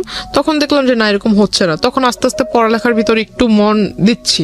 পরীক্ষার রেজাল্ট হলো তার 2 মাস পর হঠাৎ আমার বাস স্টপে ওই কলেজ টাইমে যে টাইমটাতে আমি সেই টাইমটাতে সে ওখানে আসে। আসার পর আমাকে মানে ডিরেক্টলি অফার করে যে আমি আসলে তোমাকে বলতে পারিনি, এতদিন তোমার সামনে আসেনি ঠিক, কিন্তু দূর থেকে তোমাকে দেখেছি। হঠাৎ আমাকে বলে ফেললো তোমার বাড়ি অমুক জায়গায়, তুমি এভাবে এভাবে বাড়িতে যাও, ওই নদী ক্রস করতে হয়, নৌকা পারাপার করতে হয়, অমুক বাড়ির পরে তোমার বাড়ি। টোটাল একটা কাগজের ভিতরে মানে যে জায়গা জমি নিয়ে যারাই করে তারা যে ম্যাপ আঁকায় না, রাস্তার ম্যাপ তৈরি করে, এরকম সে আমাকে একদম কলম দিয়ে রাস্তা আঁকায় এটাকে একদম দেখায় দিচ্ছে যে এই নদী পার হওয়ার পর অমুক রাস্তা থেকে এই রাস্তা থেকে সেই রাস্তা, মানে দুনিয়ার যত খোঁজ নেওয়া দরকার ছিল সব নিয়ে সমস্ত একটা পেজের ভিতরে সে আমাকে লিখে দিল। আমি দেখে আসলে অবাক হয়ে গেলাম। বলতেছে যে এনি টাইম আমি তোমার বাসায় যেয়ে মানে প্রপোজাল দিব। আমাকে এইভাবে বলতেছে 400-500 লোক নিয়ে যাব, এখন এদেরকে বসার মতো জায়গা তো দেওয়ার মতো আছে কিনা, বা এদের খাবার টাবার মানে দেওয়ার মতো অ্যাবিলিটি আছে কিনা, নাকি আমি নিয়ে যাব খাবার, এইভাবে বলছে। আমি বললাম যে আপনি আসলে মানে ওই যে আমাদের ওখানে বলে যে যার বিয়ে তার খবর নাই পাড়াপড়শি ঘুম নাই, এই কথাটা তাকে আমি বললাম। তো আমি বললাম যে আপনার কাছে সবকিছু কি মজা মনে হয় নাকি, বাস্তবতা বলতে কি কিছুই নেই। তো এই কথাগুলো বলার প্রেক্ষিতে সে আসলে আমাকে জাস্ট বললো যে তোমাকে বলেছিলাম না যে তোমার এত কিসের গৌরব বা তুমি এত কিসের অহংকার করো, কিসের পাওয়ারে আমার সাথে আমাকে অ্যাভয়েড করতেছো, এটা আমি দেখায় দিব। আর আমি কি, তুমি যে আমাকে বললা যে আমি ভণ্ডামি করছি, এটাও আমি দেখায় দিব। তো সে আসলে ওইখানে হঠাৎ একদিন মানে এই পাঞ্জাবি পরে কোটি টুটি পরে আমার বাড়িতে হাজির, দুপুর আনুমানিক 3টা বিকেলই বলা চলে, আপনার বাসাতে। হ্যাঁ 3টার দিকে। শুধু বাড়িতে যখন ঢুকবে, আমার যেহেতু রাস্তার পাশে ঘর, চিকন রাস্তা ছিল, রাস্তার পাশে ঘর, বাহির থেকে বলছে যে আমি আসছি, এভাবে বলতেছে যে আমি আসছি। এখন আমার নানা তাকে জিজ্ঞাসা করতেছে ভাই আপনি কে, আপনি মানে কোথা থেকে আসলেন, আপনি কার ঘরে ঢুকবেন বা কাকে চাচ্ছেন, এরকম কিছু একটা। যেমন নানা একটু সোজা টাইপের মানুষ, সে জিজ্ঞাসা করতেছে কার ঘরে যাবেন, কাকে চাচ্ছেন, খুঁজতেছেন কাকে। সে আমার ছবি আমার নানাকে দেখাইছে। দ্য পয়েন্ট ইজ দ্যাট যে এতদিন ধরে আপনি গোপন করলেন যাতে করে ফ্যামিলিতে এই লোকটা না আসে, আপনার লেখাপড়া যাতে সে তো বন্ধ না চাচ্ছিল হয়, যে আমার ফ্যামিলিতে ঢুকবে। এবং শেষ পর্যন্ত কিন্তু সেটাই হচ্ছে। হ্যাঁ। So, এগুলো একটু খেয়াল রাখবেন। আমি কেন বলছি যে যে জায়গাটিতে আমরা আসলে ফোকাস করতে চাই সেটা নিয়ে কোনো বিতর্ক থাকবে না। উনি যেগুলো বলছেন সেগুলো কতটুকু সত্য কতটুকু মিথ্যা সেটা নিয়ে বিতর্ক থাকতে পারে, cause this show is not investigative show. কিন্তু যেইটা পরিণতি সেটা নিয়ে তো কোনো বিতর্ক নাই। পরিণতিটা কেন হলো সেটাও বলবো আপনাদেরকে শেষের দিকে গিয়ে। সুতরাং যারা একটু শুনছে মনোযোগ দিয়ে তারা হ্যাঁ। শুনছে তারা হয়তো বলবে যে এই ঘটনাটা মানে যেহেতু এখানে ওই দ্বিতীয় পক্ষ নেই, সো সেই হয়তো মানে যা নিজের বলছে মতো করে বলছে, right. নিজের ভালোটা বলতেছে, কিন্তু যে দ্বিতীয় পক্ষ তারও তো এখানে ভালো থাকতে পারে, Right. নিজের মানে খারাপটা গোপন রাখতেছে। আসলে Right. এরকম কিছুই না। যারা শুনতেছেন আমি তাদের উদ্দেশ্যে বলবো যে আমি আসলে আমার লাইফে যেটা আমি ফেস করেছি এমনটা যাতে অন্য কারোর সাথে না ঘটে, এটা একটা মানে অ্যালার্ট করা Definitely. হচ্ছে। সেটা তো আমাদের অনুষ্ঠানের হ্যাঁ। উদ্দেশ্য, এবং আমরা সবসময় যেটা বলি যে দুই পক্ষ থাকলে এখানে বিষয়টা অন্যরকম হতো, এবং যাকে নিয়ে বলা হচ্ছে তার পরিচয় আমরা এখানে রিভিল করিনি, এটা আমাদের অনুষ্ঠানের জায়গা থেকে করিনি। কিন্তু এটা উনি ব্যক্তিগতভাবে করবেন কি করবেন না বা অন্য কোথাও হয়েছে কিনা সেটা নিয়ে আমাদের কোনো দায় নেই। কিন্তু আমাদের উদ্দেশ্যটা আসলে ওনার জীবন কি হয়েছে, কেন হয়েছে সেই প্রেক্ষাপটটাকে আপনাদের সামনে তুলে ধরা, কাউকে হেয় করা, কাউকে নিয়ে আলোচনা সমালোচনা করা আমাদের উদ্দেশ্য না। এবং দিন শেষে আপনার জীবনটা যাতে এরকম না হয় সেজন্য আপনি কি স্টেপটা নেবেন সেই লার্নিংটা দেওয়া। ওকে, সো আমরা এইভাবে আগাতে চাই। জি, তারপর কি হলো? বাসায় আসলো। হ্যাঁ, সে বাসায় আসলো। তো বাসায় এসে ঢুকে মানে আমার মাকে মানে প্রথমেই আমার মার পায়ে ধরে মানে আমার সালাম তো মনে করে হয় ফেলছে। আপনার মায়ের বয়স ওনার বয়সের চেয়ে কম হবে। আমার ওনার মেয়ের বয়সের মেবি আমার মা। তো যাই হোক, আমার মার পায়ে ধরে সালাম করে ফেলছে। তো আমার মা মানে এমনিতে একটু রাগী, কারণ পুরুষ মানুষের সামনে সে আসে না। তো আমার মা খুব রেগে গেছে, মানে যে আপনার আমাদের ওখানে বলে শলা, আসলে এটা বলা ঠিক হবে কিনা জানি না, তবু যেটা ঘটেছে আমি বলি। তো আমার মা আসলে শলা নিয়ে আসছে হাতে করে, মানে খুব রেগে গেছে যে আমার পায়ে টাচ করলো কেন এই লোক। তার মানে জানতো যেহেতু আগে থেকে, সুতরাং আপনার মা না, আমার মাকে তো আমি ছবি আগেই দেখাইছি, Right. আর So, সেই মা লোক জানতো বিষয়টা। চলে আসছে। হ্যাঁ, হ্যাঁ। আর আমি ততক্ষণ অবধি মানে নানার কাছ থেকে শুনছি অন্য ঘরে, হ্যাঁ। মানে মাত্র গোসল করে এসে ঘরে ঢুকছে, আর ওই টাইমে বাইরে থেকে কিন্তু সাউন্ড পেয়েছে, সে বলতেছে আমি আসছি। এইটা শুনে মানে একটু মনের ভিতরে যেন ধুক ধুক করতেছে আমার। আমি বলতেছি যে এই লোক যদি এখন বাড়িতে মানে আগে পরে সবকিছু বলে, আমি তো আসলে লেখাপড়াটা বুঝি আজকেই আমার শেষ, আর যাইতে পারবো না। আমার মাথা একদম বই টই সব একদম পুড়ে ফেলবে। তো আমি অন্য ঘরে বসে শুধু চুপচাপ মানে ভাবতেছি যে আসলে কি বলবো। বাড়ির লোকের কাছে যখন এই লোকটা তার মতো করে বলবে, বাড়ির লোক আমাকে যখন জিজ্ঞাসা করবে আমি তখন কি করব। তখন ওই লোকের সামনে আমার মা শলা নিয়ে আসে মানে তাকে দেখাইতেছে শলা দিয়ে বাড়ি মারবে, মানে ঝাঁটা। হ্যাঁ, ওকে। ওই শলা দিয়ে বাড়ি মারবে। তো ওই লোক বলতেছে যে মানে সে তো আর ইশারা বোঝে না, ইশারার কথা তো আর বোঝে না ওই লোক। আপনার মা সম্পর্কে তো জানতো যে উনি না না, এগুলো জানতো ও একেবারে জানতো না, না। না, না। আচ্ছা। তো ওই মানে সে তো ইশারা ভাষা বোঝে না, সে বলতেছে মানে হাত দিয়ে দেখাইতেছে যে আমি ওইরকম কেউ না, আমি আপনাদেরই পরিচিত, আপনাদেরই ওই কি বলে ওই আত্মীয় হব, এরকম কিছু একটা বলতেছে। তো আমার মা আসলে তো মানে মা তো রেগে আছে, হাতে নিয়ে মা বারবার বলতেছে তুই ঘর থেকে বেরো, ওকে। এরকমটা বলছে। তো আমি ওই ঘর থেকে আসলাম, আসার পর তাকে ডিরেক্ট সবার সামনে জিজ্ঞাসা করলাম যে আপনি এখানে কি করে, মানে অ্যাড্রেস পেলেন কোথায়?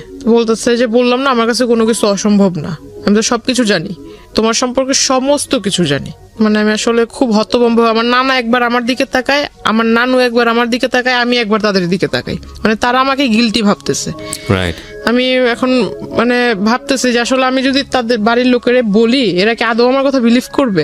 কোন দিক থেকে বিষয়টা নিয়েছে জানি না। তো নানা বাইরে এসে বলতেছে যে আমাদের বাড়িতে আজ পর্যন্ত যেই আসুক না কেন, সে যদি ফকিরও হয়, সে শুধু খালি হাতে মানে খালি মুখে যায়নি। এখন এই লোকটা যখন ভাতের কথা বলে ফেলছে, আর দুপুরের টাইম, আমরা এখন কেউ খাই নেই, তো ঘরে আমার মাকে জিজ্ঞেস করতেছে ভাত আছে কিনা। তো আমার মা আসলে বিষয়টা কি ভাবছে জানি না, ফ্রিজ থেকে পচা ভাত দিছে। আর তখন ফ্রিজে খুলছে, ফ্রিজের ভিতরে যে মাংস টাংস আছে এটার সেন্ট আবার উনি পাইছে, যেহেতু খাটে বসা ছিল উনি সেন্ট পাইছে যে ফ্রিজের ভিতরে মাংস আছে, কিন্তু অথচ আমাকে পচা ভাত দিছে। তখন উনি বলতেছে যে আমাকে ওই কাঁচামরিচ দেন অনেকগুলা আর পেঁয়াজ দেন। তো আমার মা ওই পেঁয়াজ টেয়াজ ছুলে টুলে নেই, ওইভাবে আইনা একদম তার খাটের ভিতরে ফেঁকে মারছে। তো সে আসলে দেখলাম আসলে মানুষ নির্লজ্জ হলে কতটুকু নির্লজ্জ হতে পারে, মানে বলা নাই কওয়া নাই, সে হুট করে একজনের বাসায় আসলো, সে নিজে থেকে ভাত চাইলো, ভাত মানে তাকে যে মানুষ এতটা মানে তাকে দেখে এতটা খারাপ বিহেভ করতেছে, তারপর সে উঠে যাচ্ছে না, সে ওখানে বসে আছে, সে ওই ভাতগুলো খেয়েছে। খাওয়ার পর আমার নানাকে বলতেছে ভাই একটা কাগজ থাকলে কাগজ আমাকে দেন। তো পরে আমার নানা কাগজ এনে দিল, কাগজ এনে দেওয়ার পর সে লিখে দিল, আমার মাকে বলতেছে যে আপনার মেয়ে খুব ভালো, আপনার মেয়ে খুব মানে আপনার মেয়ের ভাগ্য খুব বড় হবে, আপনার মেয়ের ভবিষ্যৎটা খুব উজ্জ্বল হবে, আর যদি আপনি আপনাদের অনুমতি হয় তাহলে ও আমাদের দলে আসবে, দলে আসার পর দলের কাজ করবে, দলীয় কাজ করবে, তার ফলে আপনারা সবাই খুব ভালোভাবে থাকবেন, এরকম কিছু একটা বলতেছে।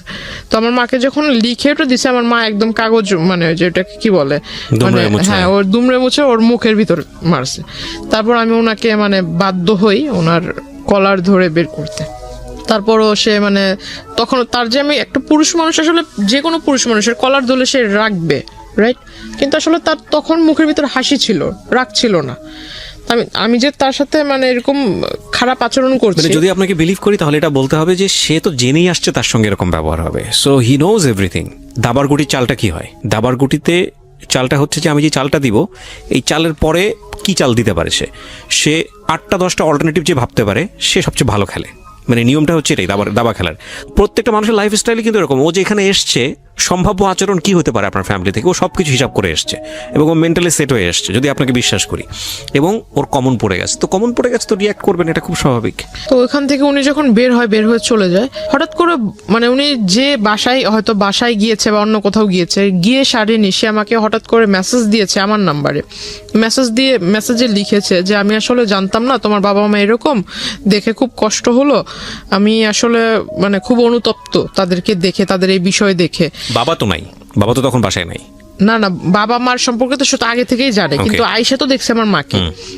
আচ্ছা, বাবা কখন তো বাবা তখন কোথায়? বাবা তখন বাসায় ছিল না। বাসায় মানে আপনাদের সঙ্গেই থাকতো বাবা? বাবা আমাদের সঙ্গে থাকতো। বাবার সঙ্গে থাকতো বাবা কিচ্ছু জানে না? বাবা সঙ্গে থাকতো বলতে আপনার সপ্তাহে 7 দিনের ভিতরে বাবা আমাদেরকে সময় দিত 3 দিন, আর 3 দিন সময় দিত ওখানে। আচ্ছা আচ্ছা, যাওয়া আসার মধ্যেই থাকতো। তো আপনি বাবার সঙ্গে এত ফ্রি ছিলেন, বাবাকে বিষয়টা জানাতেন? বাবাকে এইসব বিষয় তো কখনো, বাবার সাথে আমার মানে বাবা আদর করতো, এটা ঠিক আছে, আমি তো প্রথমেই বলেছি যে আমার আম্মুর সাথে আমি ফ্রি ছিলাম, বাবার সাথে এইসব বিষয়ে কখনো না কোনো বিষয়ে আলোচনা হতো না। ওকে, ঠিক আছে। তো আমি বললাম যে আপনি যেটা করেছেন আসলে কাজটা, আমার বাড়ির লোক এখনো অবধি আমাকে এই পর্যন্ত কিছু বলেনি, রাত হলে দেখা যাবে যে আসলে কি হয়। কারণ এই জিনিসটা যদি আমার মা এখনো অবধি আমার সাথে রেগে আছে, মা কথা বলতেছে না, আর মাও আমাকে ডাউট করতেছে। ডাউট করাটা স্বাভাবিক, কারণ একটা লোক এইভাবে কিভাবে আসবে? টু বি অনেস্ট, আমরা নিজেরাও করছি। তো আসলে এই লোকটা কিভাবে বাসায় আসবে? আমার যদি রেসপন্স না পাই কিভাবে বাসায় আসলো, এটা একটা প্রশ্ন থেকে যাবে। কিন্তু আসলে এটা ঘটেছে। তো আমি আসলে যেহেতু আমি নিজে ওইখানে বাস্তববাদী হিসেবে দাঁড়িয়েছিলাম, তো আমি নিজে তো ঘটনাটা দেখেছি, আর এখন আমি জানি অনেকে এটা বিলিভ করবে না, এখন বিলিভ না করলে কিছু করার নেই। ফাইন, আপনি বলেন আপনার স্টোরি। হ্যাঁ, উনি আমাকে এই বিষয়গুলো বললো। হঠাৎ দেখি যে আসলে তারপর থেকে, ওই দিনের পর থেকে সে কলেজে আসে না, কিন্তু মেসেজ মানে 1 ঘন্টার ভিতরে কতগুলো মেসেজ দেওয়া যায়? 1 মিনিটের ভিতরে না হলেও 5-6টা করে মেসেজ আসতেছে, তাও বিরাট বড় বড় প্যারা, বড় বড় সামারি। আমার জন্য সে এই চিন্তা করছে সারা রাত ভরে, আমার জন্য এটা ভাবে, মানে আমার বাবা মা এরকম, আমার ভবিষ্যৎ কেমন হবে। এই লোকটা যে আপনাকে কন্টিনিউয়াসলি পোক করে যাচ্ছে, আপনি তো তার সাথে এক ধরনের সম্পর্ক আছেই, আপনার বলা চলে যে উনি আসছে কথাবার্তা বলতে, আপনি বাধ্য হচ্ছেন, ফ্যামিলি পর্যন্ত ঢুকে গেছে। আপনার কখনো মনে হয়নি লোকটা সম্পর্কে আপনার একটু খোঁজ নেওয়া উচিত তখন পর্যন্ত? আমি তার সম্বন্ধে আসলে মাথা ঘামাইতেই চাই না। তাকে যতটা মানে আর্লি পসিবল হয় যে তাকে আমার এই বিষয়গুলো থেকে দূরে রাখা। তো মানে আমি সবসময় যেটা ভেবেছিলাম যে বাড়ি পর্যন্ত যেহেতু এসে গেছে, তো এর আসলে যত তাড়াতাড়ি দূরে রাখা যায়। আর আমি ভাবছিলাম যে আসলে আমার এই প্রথম সেমিস্টার তো হয়ে গেছে, সামনে আরেকটা সেমিস্টার আসবে, 2nd সেমিস্টার যদি দিতে পারি, আল্লাহ করে আমার 1st ইয়ারটা যদি চলে যায়, আর এর ভিতরে যদি এই লোক ব্যাঘাত না ঘটায়, তাহলে আমার আসলে মানে 2nd ইয়ারটা আমি কোনো মতো এখান থেকে এখান থেকে শেষ করতে পারলাম, বাইরে শিফট হয়ে যাব, এরকম একটা প্ল্যান ছিল। আসলে আমি তো ওই লোকের কাছ থেকে নিজেকে ছুটাতেই পারতেছি। মানে বিষয়টা হচ্ছে এরকম যে যেভাবেই পারি না কেন, মানে শুধু লেখাপড়াটা কমপ্লিট করি, কারণ ওনাকে ঝামেলায় ফেললে আমি নিজেও ঝামেলায় পড়ে যাব। ওকে, এরকম করতে করতে সে আসলে ওই সামনে আসে না, কিন্তু এরকম মেসেজ দিতে থাকে যে আমার এই বাবা মার মানে এরকম হাবিজাবি নানান কিছু বুঝায় যে তোমার লেখাপড়া, আসলে বাবা মা এরকম লেখাপড়া করো কিভাবে, কে গাইড করে, এরকম নানান কথা। এক পর্যায়ে দেখলাম যে সে এমন কিছু মেসেজ দিচ্ছিল যেটা আসলে মেসেজ দেখে মানে তাকে অবিশ্বাস করার কারণ নাই যে সে ভালো মানুষ। মানে কিরকম? মানে লেখাপড়ার মানে তোমার বাবা মা এরকম, তুমি যদি কিছু না মনে করো, আমি যেহেতু তোমাকে প্রথমে অন্য সবার কাছে পরিচয় দিয়েছে দাদু হিসেবে, তো আমি ওই দিক থেকেই তোমাকে দেখবো, ওই দিক থেকে তোমাকে দেখবো, প্লাস তোমাকে গাইড টাইডও করবো, কারণ আমি নিজেও মাস্টার্স কমপ্লিট করা লোক। তো আমি ভাবলাম মাস্টার্স কমপ্লিট করার লোক যে তার মানে অনেক শিক্ষিত। তারপর সে আমাকে বারবার মানে মেসেজ করতো যে তুমি সামনে যেহেতু এসএসসি এক্সামিনার, তো আমি তোমাকে কিছু বই, টেস্ট পেপার, মডেল কোশ্চেন ভালো ভালো যেখান থেকে মানে একদম কমন টমন পড়ার চান্স আছে, এগুলা তুমি পড়লে একদম মানে 100 না পাইলেও 99 পাবা, এরকম একটা তার কথাবার্তা ছিল। তো আসলে সে আমাকে ওই বইটাই এনেও দিছে, বইটাই এনে দিছে বলতে মানে 3 থেকে 4টা বই এনে দিছিল। তো আসলে তখনই আমি বুঝতে পারলাম যে হয়তো লোকটা আসলে এতদিন যাই করছে যেহেতু বইয়ের বিষয়ে, বইয়ের লেখাপড়ার বিষয়ে সে কথা বলতেছে, হয়তো ভালো মানুষ। তখন থেকে আসলে একটা বিলিফ তৈরি হয় তার প্রতি আমার, মানে সফট কর্নার তৈরি হয় আপনার।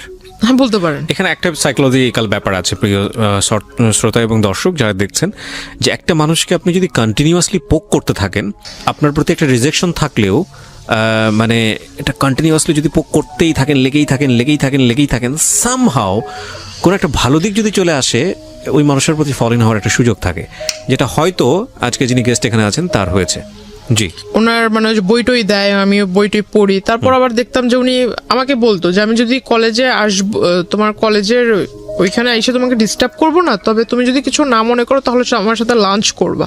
তো আমার একটা স্বভাব ছিল কি যে আমি প্রতিদিন ওইখানে পাশে আবার আপনার চাইনিজ ছিল, তো আমার একটা অভ্যাস কি যে আমি ফাস্ট ফুডের প্রতি খুব একটা নেশা ছিল।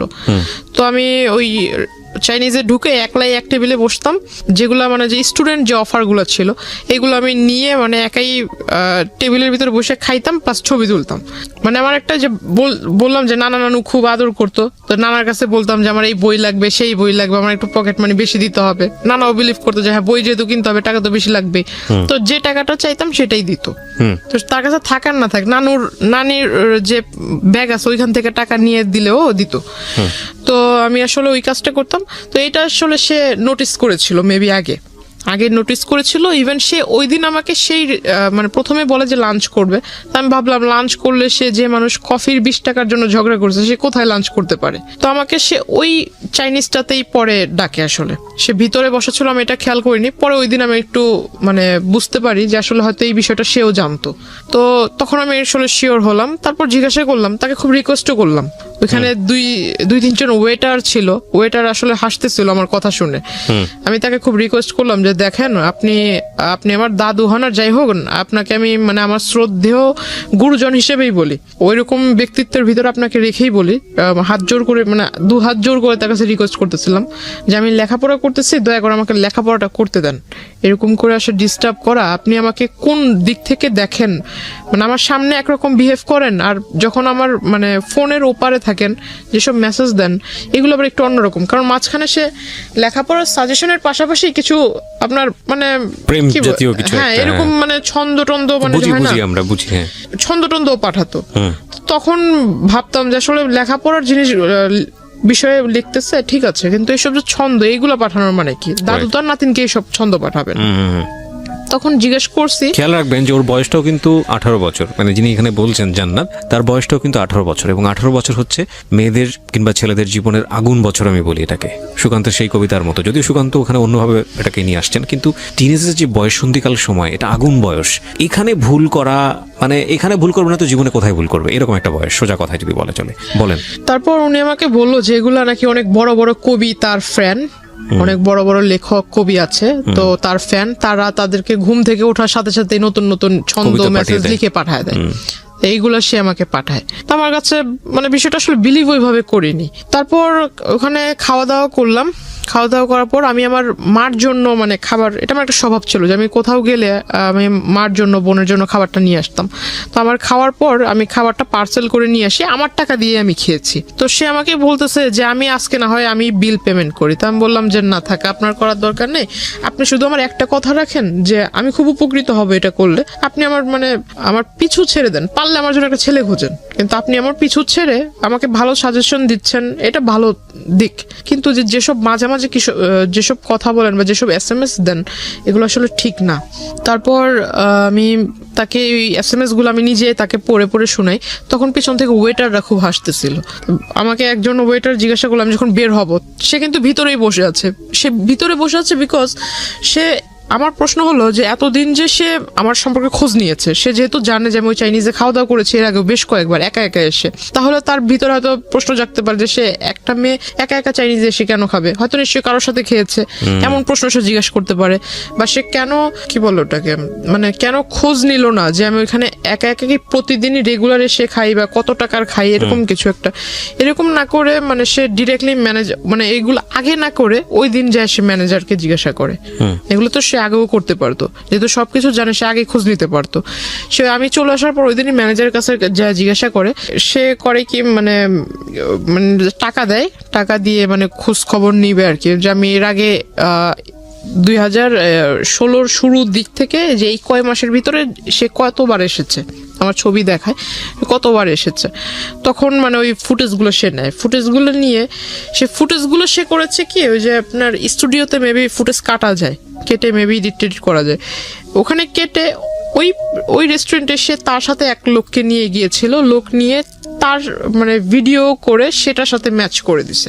অথচ ভিডিওতে ক্লিয়ার দেখা যাচ্ছে যে তার সাথে আমার মানে আমি আমার টেবিলে বসা একা, আমার টেবিলের সাথে কেউ বসে খাচ্ছে না, শুধু কিন্তু টেবিল ভরা খাবার, আমি একা, টেবিলের ভিতর অন্য কেউ এসে খাচ্ছে না। এটা মেবি অনেকক্ষণ সময় ধরে এটা স্পষ্ট বোঝা যাচ্ছে, কিন্তু সে এগুলা করে মানে এটা পরবর্তীতে আমাকে আর কি ব্ল্যাকমেইল করেছে। তো উনি হঠাৎ একদিন আমাকে মাঝখানে আসলে তার সাথে আমার সম্পর্ক ওইরকম মানে আগে যাও নকটক দিত, মেসেজ দিত, হঠাৎ দেওয়া হয় না, হয়তো মেবি তার ফ্যামিলিগত কোনো একটা প্রবলেম ছিল।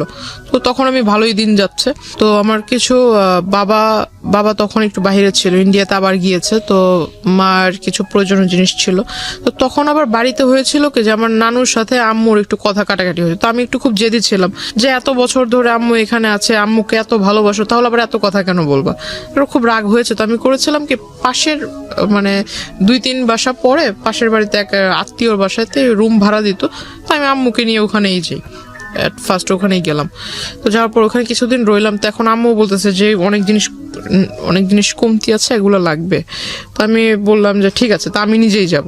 তো আম্মু বলতেছে যে তাহলে তুমি কিভাবে আনবে? তো আমি বললাম না, আমি একজন নিয়ে যাব সাথে করে, কারণ নৌকাওয়ালা হোক বা রিক্সাওয়ালা হোক এদেরকে দিয়ে নিয়ে আসবো। তো ওখানে গেলাম, এই মানে কথাটা আসলে হয় কোনো নৌকাওয়ালাই লিক করেছে নাকি আমার এলাকা থেকে কোনো লোক লিক করেছে আমি জানি না। পরে আসলে হঠাৎ মানে আমি নদীটা ক্রস করেও সারিনি, মাত্র রিক্সা রিক্সা নিয়ে একটুখানি ঢালের মানে ওই রোডের একটু ঢালে উঠেছি, তখনই মানে সে আইসা এরকম রিক্সা থামাইছে, মানে একদম ওই বিয়ের সময় যে পাঞ্জাবিগুলো আর কি পরে, এরকম লাল পাঞ্জাবি পরে আসছে, মাথায় টুপি দিয়ে আসছে। তো তাকে দেখে মনে হচ্ছে একটা যে রাস্তায় ভিক্ষা করে না অনেক মানুষ, মাথায় টুপি দিয়ে এরকম একটা লুক নিয়ে আসছে সে। তো আসলে আমি তাকে দেখে অবাক হই, সে আমাকে বলতেছে যে তোমার সাথে একটু কথা ছিল, তোমাকে আমি আর কোনোদিন ডিস্টার্ব করবো না, মানে একদম শেষ একটা কথা বলবো, সেটা আসলে এই পরিবেশে বলা যাবে না, একটা সুন্দর পবিত্র পরিবেশে তোমাকে আমি নিব। তো আমি বললাম পবিত্র পরিবেশ আবার কোনটাকে বলে?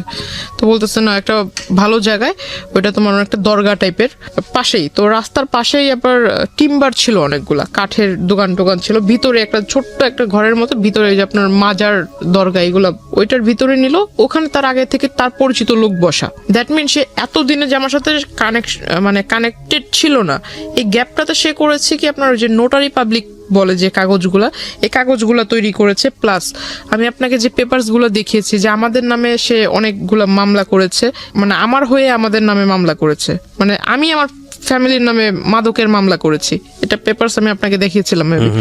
সেই বিষয়টা সে এই পেপারস রেডি একসাথে প্রিন্ট করে রাখছে।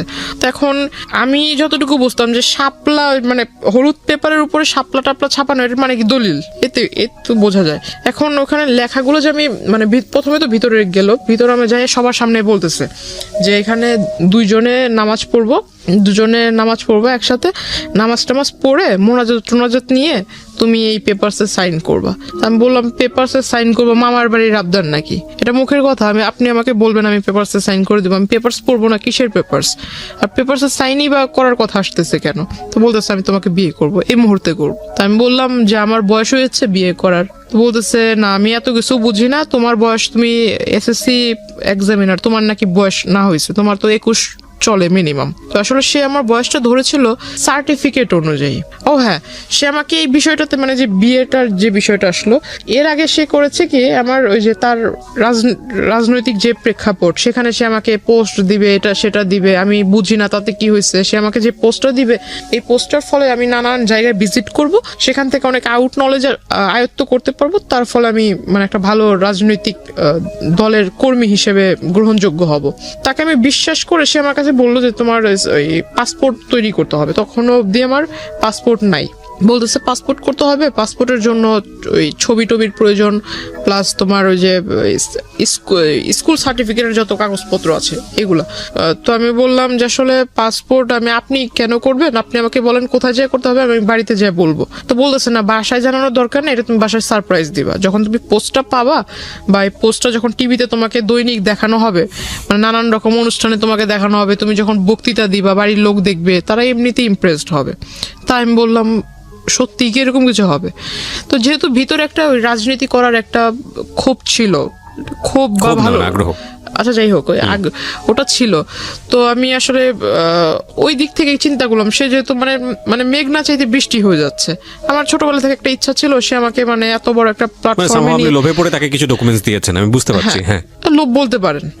তো প্ল্যাটফর্মে দাঁড় করিয়ে দিবে তো ভালোই, তো আমার ইচ্ছাটা পূরণ হবে, আমি লেখাপড়াও শেষ করে। আমি যেটা বুঝতে পারছি যে আপনি তাকে কিছু ডকুমেন্টস দিয়েছিলেন, যেটার বেসিসে সে হচ্ছে আপনার কি পুরো একটা পেপার তৈরি করেছে। আর আমি এত বড় একটা গাধা ছিলাম, এখন নিজেকে না বলে আসলে আমি এখানে আমারও ভুল আছে অনেক, যে আমি আসলে তাকে পুরোপুরি বিলিভ না করে বা তার সম্বন্ধে কিছু না জেনে আমার সমস্ত একটা ফাইল ছিল, সেখানে আমার প্রাইমারি লেভেল থেকে শুরু করে স্কুলের যত ডকুমেন্টস ছিল সমস্ত মানে ফাইলটাই তাকে দিয়ে দিছি। না, ফাইলটা দেওয়ার মানে মূল ফাইলটার ভিতর তোমার কাগজপত্র ছিল, ওই ফাইলটাতে সমস্ত মা সব স্কুলের যাবতীয় কাগজপত্র রাখে। তাকে সার্টিফিকেটগুলো বের করে দিচ্ছে, সে আমাকে বলতেছে যে না তোমার সার্টিফিকেট দরকার নেই, আমার কাছে আমি কিসে করে নিয়ে যাবো এই কাগজগুলো, কাগজ তো মূল্যবান কাগজ, যেহেতু ফাইলটার ভিতর আছে, ফাইলটা এখন এই ফাইলটা যা যা আছে এই সমস্ত কিছু আমি আবার তোমাকে ব্যাক করে দিব, তুমি আমাকে এটা দাও, আমি তোমাকে যা যা আছে সমস্ত কিছু ফিরিয়ে দিব। তো আমি গেলাম, সে আমাকে বললো যে ছবি তুলতে হবে, 22 কপি না 20 কপি যেন ছবি লাগবে বলছিল। পরে ছবি তুললাম স্টুডিও থেকে, স্টুডিওর ছবি আনবনবো করে আর আমাকে বলে মানে ডেট বলে না যে অমুক দিন আনতে হবে, ছবিগুলো আমাকে দিবা, এই ছবি দেওয়ার ডেটটা আর বলে না। তো আমি আর ওই বিষয়ে মাথা ঘামাইনি, ছবি স্টুডিওতে পড়ে রয়েছে। সে ওই সার্টিফিকেটের ফটোকপির সাথে ফটোকপি আর ওই আপনার ওই ফটোকপির ডেট দিয়ে সে আর কি বলে যে আমি বিয়ের বয়স আমার হয়েছে। কারণ সার্টিফিকেট আমার 4 বছর বয়সে মেবি আমাকে স্কুলে ভর্তি করা হয়, আমাকে বয়সটা বাড়িয়ে দিছিল কারণ আমার গ্রোথের কারণে চাইলো আপনাকে। তারপর কি করলেন? সার্টিফিকেটের অনুযায়ী সে আমাকে ওই বয়সটা দেখায় বেশি। সে আমাকে যখন বিয়ের প্রস্তাবটা দেয়, সবার সামনে যখন দেয়, আমি মনে করেছিলাম যে দরগাতে মাজারে তো অনেক মানুষই যাতায়াত করে, কিন্তু আসলে ওইখানে যারা যারা ছিল সবাই যে তার পরিচিত এটা আমি জানতাম না। সে হঠাৎ করে আমি যখন না করি যে না আমি সাইন করব না, আর বিয়ে তো প্রশ্ন আসে না, আর আপনাকে আমি বিয়ে করব, আর যদি বিয়ে করিও তাহলে তো আমার বাড়ির লোককে জানাতে হবে। তারপর সে আমাকে বললো এই কথা, বলার পর আমি বললাম যে না আমার যেহেতু বাবা মা জন্ম দিয়েছে, যেহেতু তারা জন্ম দিয়েছে বড় করেছে, এখন আমি তার বিয়েটা তো তাদের ছাড়া করব না, আমি এই বিষয়টা আসলে তাদেরকে জানাবো, একদিনের সময় আমাকে দেন, আপনি একদিনের সময় দেন, আমি এটা বাসায় যা বলবো, তারপর কালকে আগামীকাল মানে তার মূলত তার ওইখান থেকে আমার চলে আসা দিয়ে কথা। তো সে করে কি আসলে উপরে মানে সে হয়তো বুঝতে পারে যে আমি বের হতে চাচ্ছি, সে উপরে দাঁড়িয়ে মানে আমি তো বসা, সে উপরে দাঁড়িয়ে মানে খুব খুব মানে হিট কি বলে এটা, খুব হাইলি আমাকে একটা পাঞ্চ করে মুখের ভিতরে, তার একটা ঘুষিতেই আমার এখান দিয়ে ফেটে যায়, রক্ত বের হয়। তারপর সে তার হাতে মেবি ধারালো কিছু ছিল, আবার এইখানে মানে এভাবে মানে টান দিতে গিয়ে এখানে নাকের পুরো মাংসটা উঠে আসছিল। আমি আসলে খুব জোরে ব্যথা পেয়েছিলাম, খুব হাউমাউ করে কান্না করতেছিলাম। তো আসলে পাশে যারা ছিল তারা মিনিটের জন্য আমাকে ধরেনি বা ওই লোকটাকে বলেনি যে তুমি এটা করতেছো কেন, এটা আসলে জিজ্ঞাসা করেনি। তখন আস্তে আস্তে ওরা করতেছে কি বাইরে চলে যাচ্ছে, তখন বুঝতে পারলাম যে হয়তো ওরই পরিচিত লোক, নয়তো কিছু বলবে না কেন।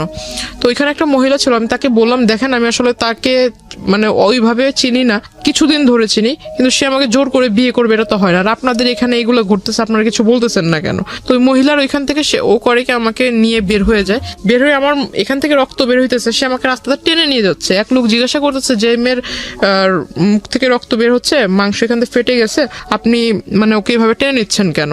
সে বলতেছে আমার মেয়ে আরেকজনের সাথে ভেগে যাচ্ছিল, ওরে ধরে নিয়ে আসছি, তোরে মারবো না কি করব। সে মানুষের কাছে ওটা বলতেছে। সে যখন বলছে, যে লোকটা জিজ্ঞাসা করছে সেই লোকটার আর বলার কিছু ছিল না, সে আমাকে নিয়ে গেল তারই পরিচিত এক তো আপনি কিছু বললেন না কেন তখন? তখন আমি আসলে কিছুই বলিনি, এটা না বলার হয় মানে তখন, কিন্তু আমার মনে আছে যে আমি তখন কান্না করতেছিলাম খুব। Something fishy. আমি প্রথম কথা হচ্ছে যে আপনি গল্পটা যেভাবে বলছেন তাতে মানুষের অনেক প্রশ্ন তৈরি হবে, যেটা আমারও হচ্ছে। একটা মানুষকে আপনি প্রথম থেকেই বলছেন পছন্দ করেন না, যে মানুষটাকে আপনি পছন্দ করেন না সেই মানুষটা এত দূর যেতে পারে না, এটা একদম জেনারেল পারসেপশন। সেই মানুষটাকে আপনাকে মাজারে নিয়ে যাবে, সেই মানুষটা আপনার বাসায় ঢুকে যাচ্ছে, সেই মানুষটা আপনাকে সাজেশন দিচ্ছে, সেই মানুষটাকে আপনি আবার হচ্ছে আপনার ডকুমেন্টস সবকিছু দিয়ে দিচ্ছেন না। This is really unbelievable. এটা আমার কাছে পুরোটাই অবিশ্বাস্য মনে হচ্ছে। একটা জায়গা থেকে কোনো না কোনো ভাবে আপনি ওনার প্রতি কোনো না কোনো দিক থেকে ফল ইন ছিলেন, নইলে এটা তারপরে দুর্বল তো ছিল যে আপনার লেখাপড়ার যে সাজেশনটা দিত ওই দিক থেকে তাকে রেসপেক্ট মানে করতাম। যদি আমি বলি তালি বাজার বিষয়টা, তাহলে আমার মনে হয় এখানেও আপনার কোনো অবদান আছে। আমি জানি না, আমি আরো সামনের দিকে যেতে চাই, পুরো গল্পটা আমি নিয়ে আসতে চাই। জি বলুন। তারপর আচ্ছা, তারপর সে আমাকে মানে ওই জায়গায় অফিসটাতে নিয়ে গেল। অফিসে নিয়ে যাওয়ার পর সে আমাকে বললো যে তোমার এখানে তুমি সিগনেচার করবে, তো তোমাকে তো ওইখানে সবার সামনে মাত্র 2টা আঘাত করেছি, এর থেকেও বেশি কিছু করতে পারি, তো তুমি এখানে সিগনেচার করো। তখন আমি আসলে বললাম যে আপনি আমাকে একদিনের সময় দেন, আমি বাসায় যাই বিষয়টা ডিসকাস করি। তো সে আমাকে বলতেছে যে তুমি এই অবস্থায় বাসায় যাবার আমাকে পুলিশ কেসের ভিতরে ঝামেলার ভিতরে ফেলবা, আমি কি এতই কি বোকা নাকি তোমাকে এই অবস্থায় ছেড়ে দিব? পরে সে আমাকে ওই এটা কি বলে যে মানে ফোনের ভিতরে ছিল আপনার কিছু যে সফটওয়্যার দিয়ে মেবি আমার পিকচারকে সে নেগেট করেছিল, কিছু পিকচার সফটওয়্যার দিয়ে। তো আসলে সফটওয়্যার দিয়ে এটা আসলে আমারই পিকচার ছিল না অন্য কারো পিকচার ছিল সেটা জানি, কিন্তু বডির ভিতর আমার মাথাটাই ছিল, বডি টোটালি ওপেন ছিল, বাট মাথাটা আমার ফেস একদম স্পষ্ট দেখা যাচ্ছে। তো আমি আসলে খুব একটা মানে বিভ্রান্তকর পরিস্থিতি হয়ে যায় আমার জন্য। আমার মনে হয় ওই পরিস্থিতি আমি যেটা করেছি, যে আসলে আমাকে সে যেভাবে বলছিল যে তুমি যদি এটা না করো তাহলে আমি যাই ওখানে বলবো, তোমাদের বাড়িতে সমস্ত কিছু বলবো, বলার পর তুমি আর মানে তোমার ফ্যামিলিও তোমার সাপোর্টে থাকবে না, তোমার জন্য কেউ পাশে আসবে না, তখন ঘুরে ফিরে তুমি নিজের থেকে আমার কাছে চলে আসবা, আমার কিছু করতে হবে না, তুমি নিজেই আসবা। তা আমি বললাম যে না, আমি বাসায় যেতে চাই, আমাকে ছাড়েন আপনি। তো বলতেছে বাসাতে তুমি যাবা, আমিও তো যাইতে দিব, আগে সাইনটা করে যাও। তা আসলে আমার জন্য ওটা আমার মনে হয়, আমি জানি না অন্য কেউ আমার জায়গায় থাকলে কি করতো, কিন্তু আমার তখন মাথায় ছিল যে আমি আসলে এর কাছ থেকে মূলত এখান থেকে বের হয়ে বাসায় আজকে সমস্ত কিছু মানে একদম প্রথম থেকে সমস্ত কিছু বাসায় শেয়ার করব। তারপর যদি স্কুল কলেজ বন্ধ হয়ে যায় যাক, তাতে আমার কিছু যায় আসে না। তখন আমি আসলে তার ওই যেহেতু 2বার প্রথমে হিট করেছিল, পরে আবার 3-4 বার না করার ফলে সে আরেকবার আমাকে একটা ঘুষি দেয় মুখের ভিতর, পরে এখানে একটু ফুলে যায়, মানে একদম কালো হয়ে গেছিল। ওই অফিসে যারা ছিল তারা তখন বলতেছে যে আপনি এখানে নিয়ে আসছেন ভালো কথা, আপনি আমাদের পরিচিত ভালো কথা, আপনি একটা মেয়েকে এনে আপনার মেয়ের বয়সের থেকেও ছোট তার গায়ে হাত তুলতেছেন, তো বলতেছে ওরা আর আমার বিষয় এটা। তখন আসলে সে আমাকে বলতেছে তুমি কি সাইন করবা, মানে তুমি কি বাসায় যেতে চাও আদৌ, নাকি তুমি চাও যে আমি তোমাকে এখান থেকে উঠায় নিয়ে যাই? আমি বললাম যে আমি বাসায় যাবো। তো বলতেছে যদি বাসায় যেতে চাও ভালো মানুষের মতো সাইন করে দাও। সাইনটা মানে কি বিয়ের কাগজে কাবিননামাতে সাইন? কাবিননামা আসলে সে আমাকে জাস্ট উপরে, আমি যখন পড়তে যেহেতু কাগজে সাইন করবো তাকে জিজ্ঞাসা করলাম যে কাগজে তো এমনি সাইন করবো, তো আমি একটু পড়ে নেই কি লেখা আছে, আমার তো পড়ার দরকার আছে। তো আসলে সে আমাকে পড়তে দিচ্ছিল না, সে শুধু বললো যে সাইন করার যে দাগটা থাকে সেখানে আবার নিচে দেখলাম যে সাক্ষীটা কে লেখা ছিল। আমি তাকে জিজ্ঞাসা করলাম যে বিয়ে তো সাধারণত কাজী সাহেবরা পড়ায়, তো এখানে তো কোনো কাজী নেই, কিছু নেই, এটা কিভাবে বিয়ে হচ্ছে? তো বলতেছে না, এটা সব কোর্টের মাধ্যমে বিয়ে হচ্ছে।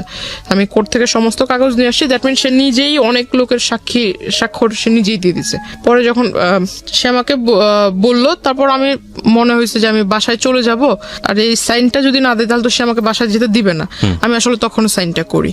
আচ্ছা, সাইনটা করার পর সে শুধু মানে সবচেয়ে খারাপ লাগছিল যে সে আমাকে দেখতে দিচ্ছিল না, লেখাগুলো দেখতে দিচ্ছিল না, শুধুমাত্র সাইন করার যে জায়গাটা ওই জায়গাটাই দেখতে দিচ্ছে। আর আরেকটা জিনিস দেখাইছে, সেটা হলো যে জায়গায় ছবি থাকে, দুজনের ছবি থাকে, সেখানে আমি দেখলাম যে সেখানে আমার কোনো ছবি না, ফেসবুক থেকে ডাউনলোড করে মানে একটা ছবি ডাউনলোড করে সেটাকে সে বের করছে, সাথে করে সেই নিয়ে আসছে ছবি, সেই সাথে করে ছবি নিয়ে আসছে আমার ছবি। সে ওখানে আমার সামনে গ্লু দিয়ে লাগাই দেওয়ার পর সে আমার সিগনেচার নিল, তারপর বললো যে ঠিক আছে এবার তুমি চলে যাও। বাসায় এসে সবাইকে বললাম, বলার পর সবাই আমাকে খুব মানে রাগারাগি করে, প্লাস মা অনেকগুলো চর থাপ্পড়ও মারে। তো মানে খুব কান্নাকাটি করতেছিলাম। তখন বাবা সিদ্ধান্ত নিল যে না, তোমার আর লেখাপড়া করার দরকার নেই। তো ওখান থেকে আমার কলেজ স্টপ হয়ে গেল। কত সালের ঘটনা এটা? 2016 সাল, মাত্র কয়েক বছর আগের ঘটনা। হ্যাঁ, আমার কলেজে যাওয়া বন্ধ হয়ে গেল। ইভেন আমার ফোনটাও আমার কাছ থেকে নিয়ে নেওয়া হলো। একটা দাওয়াত ছিল, বিয়ের অনুষ্ঠানের দাওয়াত। তো সেখানে আমি, আমার আম্মু, আমার ছোট বোন, আমরা 3 জনই যাচ্ছিলাম সিএনজিতে করে। ওকে। সিএনজিতে করে যাওয়ার পথে হঠাৎ এটা আসলে সে তাকে হয়তো যদি কেউ নাই বলতো তাহলে তো সে তো জানতো না যে আমরা বের হব এখন। ওকে। সে উনি করে কি যে আমাদের পিছন থেকে মানে গাড়িতে করে ফলো করে। উনি ফলো করার পর উনি ওইখান থেকে আমাকে নিয়ে যায়। আপনি যে বাসায় গিয়ে বললেন, বলার পরে আপনার ফ্যামিলি থেকে লেখাপড়া বন্ধ করে দিল। হ্যাঁ। বাট আপনি যে সাইন করেছেন এত কিছু হয়েছে, এগুলো বলেছি। বলার পরে তারা কি স্টেপ নিল? তারা আমাকে মানে একটু বাড়ির লোক যা করে আর কি করেছে, গায়ে হাত তোলায়, সেটা আপনার উপর করেছে। হ্যাঁ। কিন্তু এটা তো যেহেতু আপনি সাইন করে আসছেন, এটা তো তখন পুলিশকে ইনফর্ম করা উচিত ছিল। সেটা করা হয়েছিল না হয়নি? সেটা ওরকম কোনো কিছু করেনি। না। দেখেন, মানে একটা কথা আছে, মানে আমার প্রতি আসলে সবাই মানে এমন হচ্ছিল যেন আমি তাদের কোনো ফ্যামিলি মেম্বার না, আমাকে এমন ভাবে সবাই মনে করছিল যে আপনারই দোষ এটা। হ্যাঁ, রাইট। আমাদের এই গল্পের যে বিন্যাস বা যেভাবে আপনি এখানে উপস্থাপন করেছেন, এখানে অনেক মানুষই আপনার দিকে সন্দেহের তীর তুলবেন। এটা তোলার যথেষ্ট যুক্তিও আছে, সেগুলো নিয়ে আমি শেষের দিকে কথা বলবো। তার আগে আমি একটু জানাতে চাই যে দেখেন, ফলস কোথায় কোথায় হচ্ছে। ফ্যামিলিতে জানিয়েছে এরকম একটা ঘটনা ঘটে গেছে, আমি কিন্তু অনেকগুলো পেপারে সাইন করে এসেছি। তারপরে উচিত ছিল তাৎক্ষণিকভাবেই পুলিশের কাছে যাওয়া এবং গিয়ে এই ঘটনা বলা পুলিশকে। ওনারা কিন্তু সেটা করেননি। তখন পর্যন্ত ওনারা পুলিশ নিয়ে চিন্তা করেননি, কোর্ট নিয়ে চিন্তা করেননি। কিন্তু এই ধরনের ক্রেজিনেস যদি একটা মানুষ দেখায় কারোর প্রতি, তাহলে অবশ্যই প্রথমেই পুলিশকে সেটা ইনফর্ম করা উচিত। নইলে অনেকে মনে করতে পারে যে পুলিশের কাছে বলবো না, ফ্যামিলির এই প্রবলেমগুলো নিয়ে মানুষকে জানাবো না। শেষ পর্যন্ত ওই যে বলে না, যেটা প্রথমেই সমাধান হয়ে যেতে পারতো, শেষ পর্যন্ত এটা এত বড় হয়ে বাস্ট হয় যে শুধুমাত্র এটা ফ্যামিলি মেম্বার না, এটা পুরো দেশের লোকই জানে। রাইট নাও এই মেয়েটার ক্ষেত্রে এখন তাই হচ্ছে। তো এরপরে আপনি কি করলেন? কোথাও যাচ্ছিলেন বোধহয়, সিএনজি নিয়ে কিছু একটা। উনি আমাদের পিছনে ফলো করতেছিল। আমাদের বলতে আপনার সঙ্গে কে কে ছিল? আমি, আমার মা, আমার ছোট বোন। ওকে, তারপর 3 জনই যাচ্ছিলাম দাওয়াতে। তারপর তো পিছন থেকে উনি গাড়ি দিয়ে ফলো করছিল। তো ওনার সাথে আবার 3 জন ছেলেও ছিল, ইয়াং এজের। উনি গাড়িতে বসা ছিল। উনি হঠাৎ করে ওভারটেক মেবি বলে এটাকে, পিছন থেকে গাড়ির সামনে এসে দাঁড় করিয়ে দেয়। তো হঠাৎ করে সিএনজি ওয়ালা থামানোর পর ওই সিএনজি ওয়ালাকে ওই ছেলেরা ঈশা বলতেছে যে ভিতরে আমাদের লোক আছে, ওরা মানে আমরা ওদের সাথে কথা বলবো। আসলে আমি ছেলেদেরকে দেখে চিনতে পারিনি। পরে পিছন থেকে যখন বলতেছে যে তোদের ভাবিকে কিছু বলিস না, কোনো মতো খালি গাড়ি থেকে নামা, তখন আসলে তার কণ্ঠ টোন শুনে বুঝতে পারি। তখন আমি গাড়ি থেকে নাইমা যায়, তাকে ডিরেক্টলি জিজ্ঞাসা করি যে এগুলো করার মানে কি। তো উনি আমাকে ডিরেক্ট বলতেছে যে তোর সাথে আমার এই সম্পর্ক হয়ে গেছে, যেভাবেই হোক হয়েছে, আমার ইচ্ছা ছিল, আমার ইচ্ছা পূরণ হয়েছে। তুই আমার সাথে যোগাযোগ কেন বন্ধ করলি, যোগাযোগ কেন রাখলি না? তো রাস্তার মধ্যে এটা হচ্ছে, আশেপাশে লোকজন ছিল না? ওই রাস্তাটা আসলে একটু নির্জন টাইপের ছিল। যে টাইমটা ছিল ওই টাইমটাতে এত মানুষ ছিল না। ওকে। আমাকে বলতেছে যে তোর ভিতরে কি একটু ভয় জাগলো না যে আমি এই পেপারস দিয়ে ওই তুই তোর সাথে যে আমার এই যেভাবে হোক বিয়ে হয়েছে, এই কাগজ দিয়ে তোর কিছু করব, তোকে ভয়ভীতি দেখাইতে পারি, এরকম কোনো ধারণা কি তোর মনে আসেনি? ওইখান থেকে আমাকে সে আমার মার ওইখান থেকে সে সামনে আসে। আমার মা তাকে তো প্রথম দিনে একবার দেখছে, তাকে চিনে। মার সামনে এসে সে যখন আমার বোনকে একটু টাচ করতে যায়, আমার মা তাকে মানে এরকম মানে চড় দেয় গালের ভিতরে। সে রেগে গিয়ে আমার মাকে আর কি ধাক্কা দেয়, আমার মা পড়ে যায়। তো হঠাৎ ওই সিএনজি ওয়ালা যখন বলতে যায় যে আপনি কি এরকম এসে করতেছেন, তখন সিএনজি ওয়ালাকে ওই 3টা ছেলে মারে। ওই সিএনজি ওয়ালাকে মারা দেখে ওই আশেপাশের কবরস্থানের ওইখান দিয়ে ফুটপাথ দিয়ে লোক হেঁটে যাচ্ছিল, তারা আসার পর বলতেছে যে এখানে কিসের গ্যাঞ্জাম হচ্ছে, আবার ওই সিএনজি ওয়ালাকে মারলেন, আপনি কে? তখন সে পেপারস বের করে দেয় যে আমার বউকে বিয়ে হয়ে গেছে কিন্তু আমার কাছে তুলে দিচ্ছে না। আমার বউকে তার ফ্যামিলি তার গার্ডিয়ান আটকায় রাখছে বাসায়। এইটা বলে সে আমাকে আসলে ওইখান থেকে ওই পেপারস দিয়ে নিয়ে যায়। নিয়ে যাওয়ার পর সে আমাকে ডিরেক্টলি ওইখান থেকে নিয়ে যায়। ইভেন আমার মাকে যে ধাক্কা দিয়েছিল, আমার মা আমার বোন কিন্তু খুব কান্না করতেছে, আমার বোন ওকে দেখে কান্না করতেছে। আমার মা উঠতে সে আমাকে গাড়িতে মানে উঠায় ফেলছে। আমাকে শুধু বলতেছে যে এই পেপারস গুলো কিন্তু সবকিছু, তুই যে এখন যদি না যাস তাহলে যে তোর মা বোনকে যে ছেড়ে যাচ্ছে এরাও কিন্তু থাকবে না, ভাবিস না। আমাকে এটা বলে। তো আমার কাছে আমি সর্বোপরি আমার বোন আমার কাছে সবচেয়ে প্রিয়, আর আমার মাও আমার কাছে সবচেয়ে প্রিয়। তো আমি ওর সাথে যাওয়ার পর এটা যাই বললে ভুল হবে, সে আমাকে নিয়ে যায় জোরপূর্বক। আমাকে নিয়ে সে ডিরেক্টলি এক মহিলা, তারই পরিচিত এক মহিলা, ওই মহিলার বাড়িতে 4 দিন ছিলাম। 5 দিনের দিন সে অ্যারেস্ট হয়। তো 4 দিনই সে আমাকে খুব টর্চার করেছে ওই মহিলাটা। মানে দিনের বেলা মানে খাবারের টাইমে খাবার দিত, খাবারের টাইমটা শেষ তখনই এসে মানে বারবার বলতো যে তুই এরকম কেন করছিস, তুই যদি তার সাথে সংসার মানে সাংসারিক জীবন যদি না শুরু করিস তাহলে মানে তোর এই ফ্যামিলির সমস্যা হবে, এই পেপারস দিয়ে অনেক সমস্যা করব। ইভেন আমার কাছে যে ফোন ছিল ফোনটাও ওই লোক নিয়ে নিছে, ওই লোকে সিম নিয়ে নিছে, ফোনটা ওই মহিলা নিয়ে নিছে, ফোন তার কাছে। তখন তাকে রিকোয়েস্ট করতেছি যে আপা দেখেন আপনারও তো সন্তান আছে, আপনার এই যে ছোট্ট বাচ্চা আছে, আমার নিজেরও একটা ছোট বোন আছে, তো আপনি আমাকে আপনার সন্তানের জায়গায় রেখে আমাকে উপকার করেন। আপনার সামনে এই ঘটনাটা ঘটছে, আপনি কি কিছুই বলবেন না ওই লোকটাকে? আপনি কি একবার জিজ্ঞাসা করেছেন যে সে তার সাথে আমার কিভাবে পরিচয় হলো, কিভাবে সে আমাকে এখানে নিয়ে আসলো, আর আপনি এবার তাকে কিভাবে রাইট দিলেন আপনার এখানে আমাকে নিয়ে এনে রাখার? আর ওই যে সন্ধ্যাবেলা যেটা হতো সেটাও গেট লক করে ওই আমাকে বলতো যে অ্যারোসল দিতে হবে রুমের ভিতরে, 15 মিনিট তোমাকে বাইরে থাকতে হবে। পরে কি বুঝতে পেরেছেন যে আসলে সে কি করতো? হ্যাঁ, পরে এটা জানতে পেরেছি। আচ্ছা, আমরা একটু সামনের দিকে আগাই। তারপর তো পরে ওই ঘটনার শেষ হলো। 5 দিনের দিন তাকে কিভাবে অ্যারেস্ট করলো পুলিশ আমি জানি না, হয়তো 5 দিনের দিন, এই 5টা দিন আপনি তার সে ছিল না। সে মাঝখানে 4 দিন আমি ওই মহিলার বাসায় ছিলাম, 2 দিন সে আমার ওখানে যায়। 2 দিনে গিয়ে যে আমি আপনাকে বললাম যে আমার প্রচুর ঘুম হতো, কেন হতো এটা আমার কাছে কোনো আনসার ছিল না। আর দুপুরে যে খাবার ছিল, এখন আমি যার বাসায় আছি তাকে তো আর আমি বলতে পারি না যে আমার ইচ্ছে মতো খাবার দেন, আমি যেটা খাবো সেটাই আমাকে দিতে হবে। এখন সে যেটা দিচ্ছে আমার কোনো মতো খেতে হবে। আপনি কি সারাক্ষণ রুম বন্দি ছিলেন নাকি? রুমের ভিতরে বন্দি, মানে তাদের বাহিরের বের হইতে দিত না। যে রুমটাতে আমাকে রেখেছিল ওই রুমটাতেই, মানে রুমের ভিতরে কোনো ধরনের কোনো শাউট করা বা কারো হেল্প চাওয়া এটা করার সুযোগ ছিল সে না? আমাকে খাবার দিত। মেবি 10 তলাতে ছিল ফ্ল্যাটটা, আর একদম উইন্ডো নাই, শুধু একটা ছোট্ট একটা ব্যালকনি আছে, কিন্তু ব্যালকনির পাশে অন্য কোনো ফ্ল্যাট নেই, ঠিক আছে? একদম সামনে একদম খোলা পুকুরের মতো দেখা যাচ্ছে আর কি। আর সে খাবারটা যে দিত, মিলটা থাকতো আপনার ভাত এবং ডাল। এখন আমার সন্দেহ হতো যে ডালের ভিতরে কি এমন কিছু আছে যে আমার প্রচন্ড ঘুম আসে। আর ওই 2 দিন মানে যে 2 দিন ওই লোকটা আসছিল, ওই 2 দিন আসলে সে আসছিল যেটা আমি জানি না, কিন্তু সে যাওয়ার পর আমি জানতে পারছি ওই মহিলা বলছে যে উনি আসছিল। তো এর মাঝে যে কি হয়েছে আসলে আমার মনে নাই, কিন্তু আমার বডি নিয়ে আমার একটু ফিল হচ্ছিল যে আমার সামথিং চেঞ্জ। হ্যাঁ, আমার মানে প্রচুর শরীর ব্যথা করছিল। তখন আমি তাকে জিজ্ঞাসা করলাম যে আচ্ছা, আমি তো মানে আমি ওরকম কোনো হার্ড ওয়ার্কিংও করি নাই, বা আমি তো শুধু খাটের উপরেই বসে আছি, তো আসলে আমার মানে শরীরটা কেমন যেন লাগতেছে, যে আপনার কাছে যদি ব্যথার ট্যাবলেট থাকে আমাকে একটু দেন। তো বলতেছে না, তোমার কিচ্ছু হয়নি, তুমি সুস্থ, হয়তো রুমের ভিতরে সারাক্ষণ বসে থাকো এই জন্য এরকম।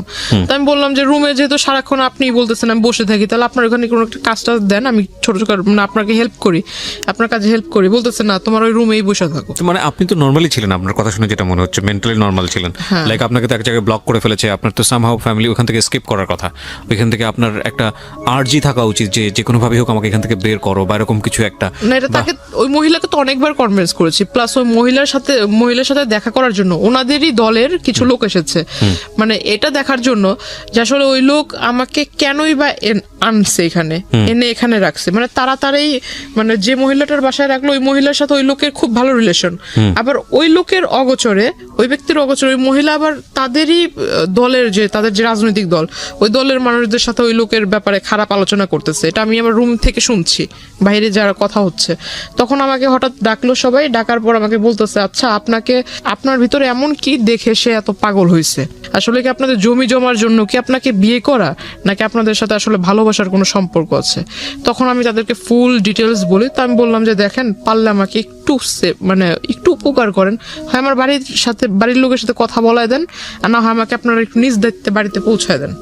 এর বিনিময়ে যদি টাকা পয়সা চান আমি চেষ্টা করবো আমার বাড়ি থেকে নিয়ে দেওয়ার জন্য। তখন আমাকে ওই যে একটা লোক আর কি বলে, একটা ব্যাড প্রপোজাল দেয় যে এইটা যেহেতু সে তার মতো একটা বুড়া লোক যদি মানে আপনার সাথে এরকম করার চিন্তা ভাবনা করতে পারে, তাহলে আমরা গুলো সমস্যা কোথায়? আমরা তো এরকম চাইলেও পাই না। প্রপোজালগুলো দেয়, তারা আমাকে বলতেছে যে আমাদের লিডারের মতো লোক যদি এইটা করার সিদ্ধান্ত নিতে পারে, তাহলে আমাদের কাছে তো মেয়েরা আসতেই চায় না। আমরা কি ভুল করছি? আমরা কেন এরকম পাই না? তো আমাকে সে ব্যাড প্রপোজাল দেয়। তখন আমি আসলে বুঝতে পারি যে আসলে এও হলো ওই কোয়ালিটিরই মানুষ, মানে স্কিপ করার কোনো কোনো রাস্তা নাই।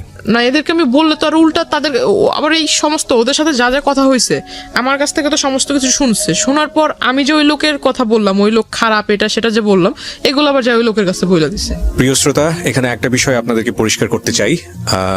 জান্নাতকে বা জান্নাতের আজকের এই জীবনের জন্য জান্নাতের ভাষ্য অনুযায়ী যে ব্যক্তিটি দায়ী, আমরা তার নাম পরিচয় এখানে উপস্থাপন করছি না, যেহেতু এটা ইনভেস্টিগেটেড শো না।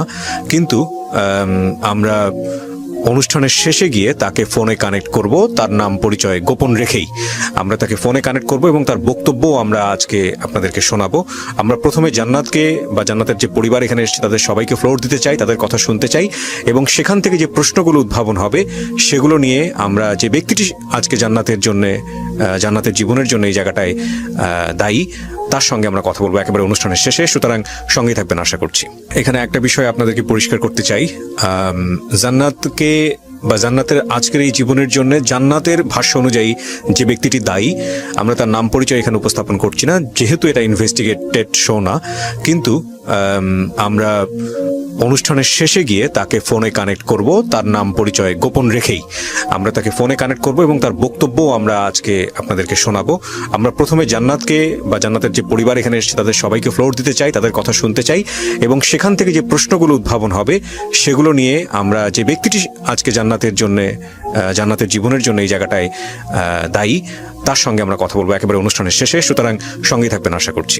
আমি কথা না বাড়িয়ে গেস্টের কাছে আবারও ফিরতে চাই আমরা যেখানটায় ছিলাম। তারপর ওই লোক 5 দিনের যেদিন ধরা খায় ওই দিন দিনের বেলা সে আসে, আইসা আমাকে জিজ্ঞাসা করে যে তুই এগুলো বলছিস আমার নেতাকর্মীর কাছে। আমি বললাম না তো, আমি এত কিছু তো বলিনি। তো বলতেছে না যে এগুলো বলছিস, তারা আমাকে মিথ্যা বলেন। আপনি স্কিপ করেন কিভাবে ওখান থেকে? স্কিপ করার কোনো সুযোগ ছিল না। কি হলো, মানে বেরোলেন কিভাবে? তাকে অ্যারেস্ট করে সে আমাকে আপনি জানলেন? আপনি কিভাবে বেরোলেন? আপনি তো আগে জানেননি অ্যারেস্ট হয়েছে। হ্যাঁ, ওইখানে হয়েছিল কি, আমি ওই তাদের মধ্যে একজনকে রিকোয়েস্ট করেছিলাম যে আপনারা কি মানে তার ওয়াইফ বাচ্চা কারো ডিটেলস জানেন কি, বা তার ওয়াইফের নাম্বার আছে কিনা। তো একজন বলতেছে যে হ্যাঁ তার ওয়াইফের সাথে তো আমাদের খুব ভালো রিলেশন। তাই আমি বললাম আপনি একটু পারলে ওনার ওয়াইফের সাথে আমার কথা বলায় দেন, আর না হলে ওনার ওয়াইফকে এখানে আসতে বলেন। ওনাকে বলি তো ওই লোকটা করছে কি যে ওই লোকটা আবার আমাকে ওই দিনই বললো যে তুমি আমার বোনের মতো, এরকম করে বললো। তো আমি আবার একটু বিলিভ করে ফেললাম, যেহেতু বোন বলছে হয়তো ভালোই হবে। তো উনি করছে কি ওনার ওয়াইফকে আনার পর ওনার ওয়াইফ আমাকে বলতেছে যে চল তুই আমার সাথে চল, মানে খুব রাগান্বিত হয়ে বলতেছে। তার ওয়াইফ ওইখানে আসার পর তার ওয়াইফ আমাকে এই কথা বলে যে আমার সাথে চল, তুই আমার সাথে গেলে আমার বাসায় যাবি, যাই ওখানে থাকবি, তারপর আমি সবকিছু শুনে টুনে তোরে তোদের বাসায় দিয়ে আসবো। তো যার বাসায় ছিলাম সে মহিলা আমাকে বলতেছে যে না তুমি ওনার সাথে যেও না, ওনার সাথে গেলে উল্টা আরো তোমাকে মারবে ধরবে। তো আমি বললাম তাহলে আমি কি করব? তো বলতেছে যে এখান থেকে তুমি বরঞ্চ যে আমাদের আরেক ভাই আছে ওনার সাথে তুমি কোনো মতো রোডটা পার হোক। ওই লোকটা আমাকে নিয়ে সিএনজি করে আমাকে নিয়ে চলে গেল আপনার ওইখানে আমাকে নিয়ে যাওয়ার পর আমাকে বলতেছে যে এখান থেকে বাসে করে আমাকে আমার বাড়িতে পাঠায় দিবে।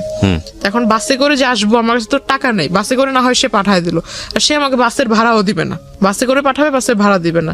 তখন ওই লোক ফোন দিয়ে তাকে জিজ্ঞাসা করে যে আমাকে নিয়ে কোথায়, মানে তার সাথে আবার তার ওয়াইফের অন দ্য স্পটেই তার ওয়াইফ আমাকে আবার ঢোকার সাথে সাথেই 2-3টা চর দিছে। তো এইটা আবার ওই লোক জানতে পারছে, যার বাড়িতে রাখছিল তার কাছ থেকে জানতে পারছে। তো সে করছে কি এইটা শোনার সাথে সাথে ওই বাসায় গেছে, তার ওয়াইফকে আবার সে মারছে সবার সামনে। তো ওইটা তো আসলে আমার তো কোনো দোষ না, তার ওয়াইফকে সে মারছে, এটা সে জানতে পারছে এই জন্য। তো সে ফোন দিয়ে জিজ্ঞাসা করে যে লোকের সাথে আমাকে পাঠায় দিল, তার কাছ থেকে তাকে ফোন দিছে। ফোন দেওয়ার পর সে জানতে পারলো যে আমাকে নিয়ে অমুক জায়গাতে আছে। তো উনি বলতেছে যে তুমি ওইখানে থাকো, আমি আসতেছি।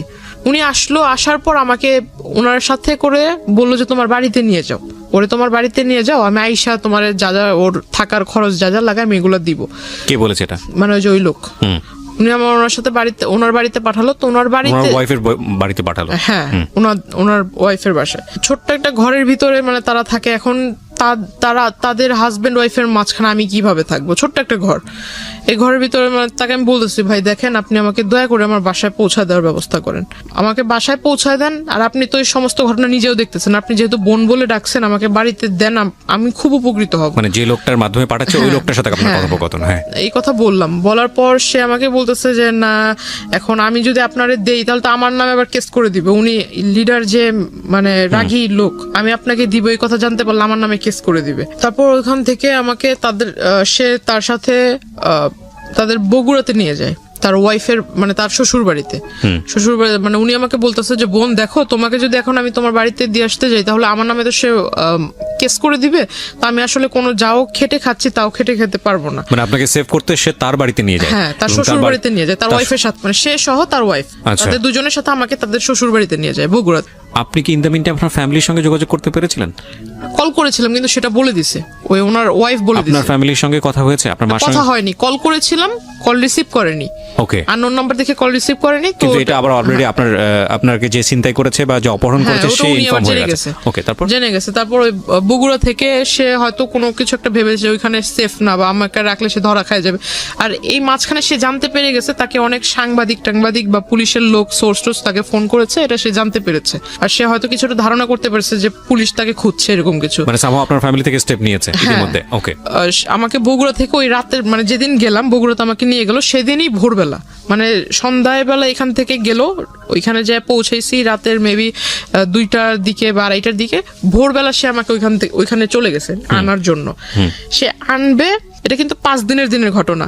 সে আমাকে আনবে, আনার পথেই মানে ওই সে ধরা খায় আর কি পুলিশের কাছে? হ্যাঁ, পুলিশ তাকে অ্যারেস্ট করে। তাকে অ্যারেস্ট করে আমাকে থানায় বসায়। থানায় বসানোর পর আমাকে মানে যে মামলা নিবে এটা জিজ্ঞাসাবাদ করতেছে, তখন তার ওয়াইফ আসে। তার ওয়াইফ আইসা মানে আমাকে ওই ফোনের ভিতরে দেখায় যে আমি ওই যে আপনাকে বললাম যে গোসল করবার ঢোকার আগে যে 15 মিনিট আর সন্ধ্যাবেলা ঘুমানোর যে 15 মিনিট যে একটা ব্রেক দিত, ওই ব্রেকের ভিতরে মহিলা ঘরের ভিতরে যাই করতো ওটা, তখন আমার সন্দেহটা বাস্তবায়ন হয় যে হয় কোনো স্পাই ক্যামেরা নয়তো কোনো ফোন সেখানে সেট করা থাকতো।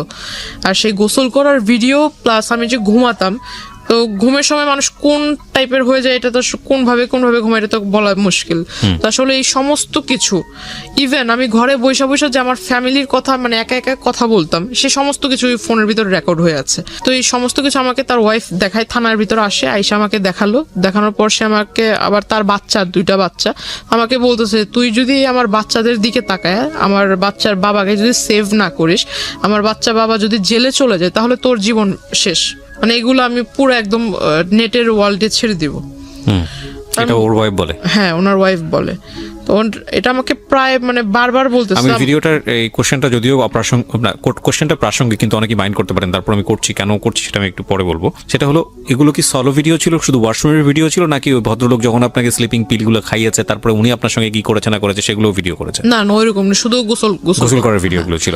আমি প্রশ্নটা এই কারণেই করেছি যে এটা যদি সলো ভিডিও হয় তাহলে ডেফিনেটলি এটা যদি সে ওখানে ছাড়ে, সলো ভিডিও না যে কোনো ভিডিও যদি উনি ছাড়ে ইন্টারনেটে, যেটা ওনার ওয়াইফ আপনাকে থ্রেট করেছে বা এরকম কোনো কিছু করেছে।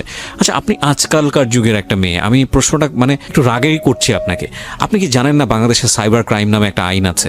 এটা নিয়ে আমাকে আসলে পরে এটা নিয়ে অনেকেই আমাকে অনেক কথা শুনেছে, এবং এটা কত শক্তিশালী আইন এটা আপনি জানেন? কিন্তু আমার জন্য আসলে যে আমি আপনাকে বললাম না যে আমি কারোর সাথে মিশি নাই, কাউকে ফ্রেন্ড করি নাই, কারোর সাথে নিজের কথাগুলো শেয়ার করতাম, এটা আমার একটা বড় খারাপ পয়েন্ট ছিল।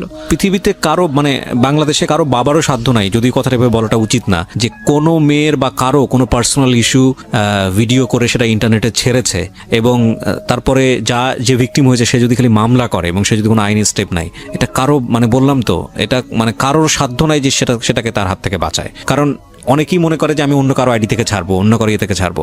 এটার কিছু, এটাকে বলে মানে আইপি ট্র্যাক করে এটা ইজিলি বের করা সম্ভব, যেটা কে করেছে এটা বের করা কোনো ব্যাপারই না, এবং এটা খুব ইজিলি বের করা সম্ভব। এবং অহরহ উদাহরণ আছে ইন্টারনেটে, ফেসবুকে এরকম ঘটনা ঘটতেছে এবং তার অ্যারেস্ট হচ্ছে। যাই হোক, তারপরে কি হলো? ওনাকে তখন মামলা লেখা হলো, আর উনি মানে থানার ভিতরে আপনাকে ভয় দেখাচ্ছে। আপনি তো চাইলে পুলিশে তখনই ইনফর্ম করতে পারতেন। তখন মানে আসলে তো উনি আমাকে মানে শুধু সামনে এসে বলতেছে, অথচ আমার মা আমার সামনে আসতেছে, তখন আমার ভিতরে একটা ভয় কাজ করতেছে। আমার মা সামনে এসে আমাকে বুঝাইতেছে যে তুই ভয় না পেয়ে যা ঘটছে সেটা বলে ফেল। আসলে আমার ভিতর চিন্তা যে এই মহিলা যেভাবে বলতেছে, এখন এটা যদি সবার কাছে দেখায়, এখন একটা মেয়ের কাছে তো তার মানে শুধু মেয়ে না, যে কোনো মানুষের কাছে তার সম্মান অনেক ইম্পর্টেন্ট। হ্যাঁ, এখন এটা যদি আমি যে এলাকা থেকে বিলংস করি, এটা তো মানে অনেকটা গ্রাম্য এলাকার মতো, তো এখানে যদি এই জিনিসটা একবার ছড়ায় তাহলে তো আমার কথা নিলাম বাদ দিলাম, আমার ফ্যামিলিটা কি হবে?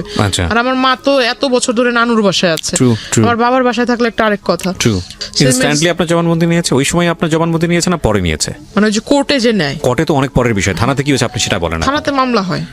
হ্যাঁ, থানাতে মামলা হয় যে আমার যে কি বলে মাইনর, হ্যাঁ, ওই যে নারী ও শিশু, মানে তখন তো আমার বয়সটা হয়নি। হ্যাঁ, নারী ও শিশু নির্যাতন আইনে মামলা হয়, অপহরণ মামলা, এটার মামলা হয়। মামলা হওয়ার পর তাকে থানাতে সারা রাত্র রাখা হয়, পরের দিন তাকেও কোর্টে মেবি পাঠানো হয় আর আমাকেও পাঠানো হয় আপনার যে এটা কি বগুড়া কোর্টে? হসপিটালে। বগুড়া কোর্টে না না না, আপনার থেকে অ্যারেস্ট করেছে কোথায়? অ্যারেস্ট করেছে ঢাকাতে। ঢাকাতে অ্যারেস্ট করেছে, ওকে। তো আপনি তো ছিলেন তো বগুড়াতে?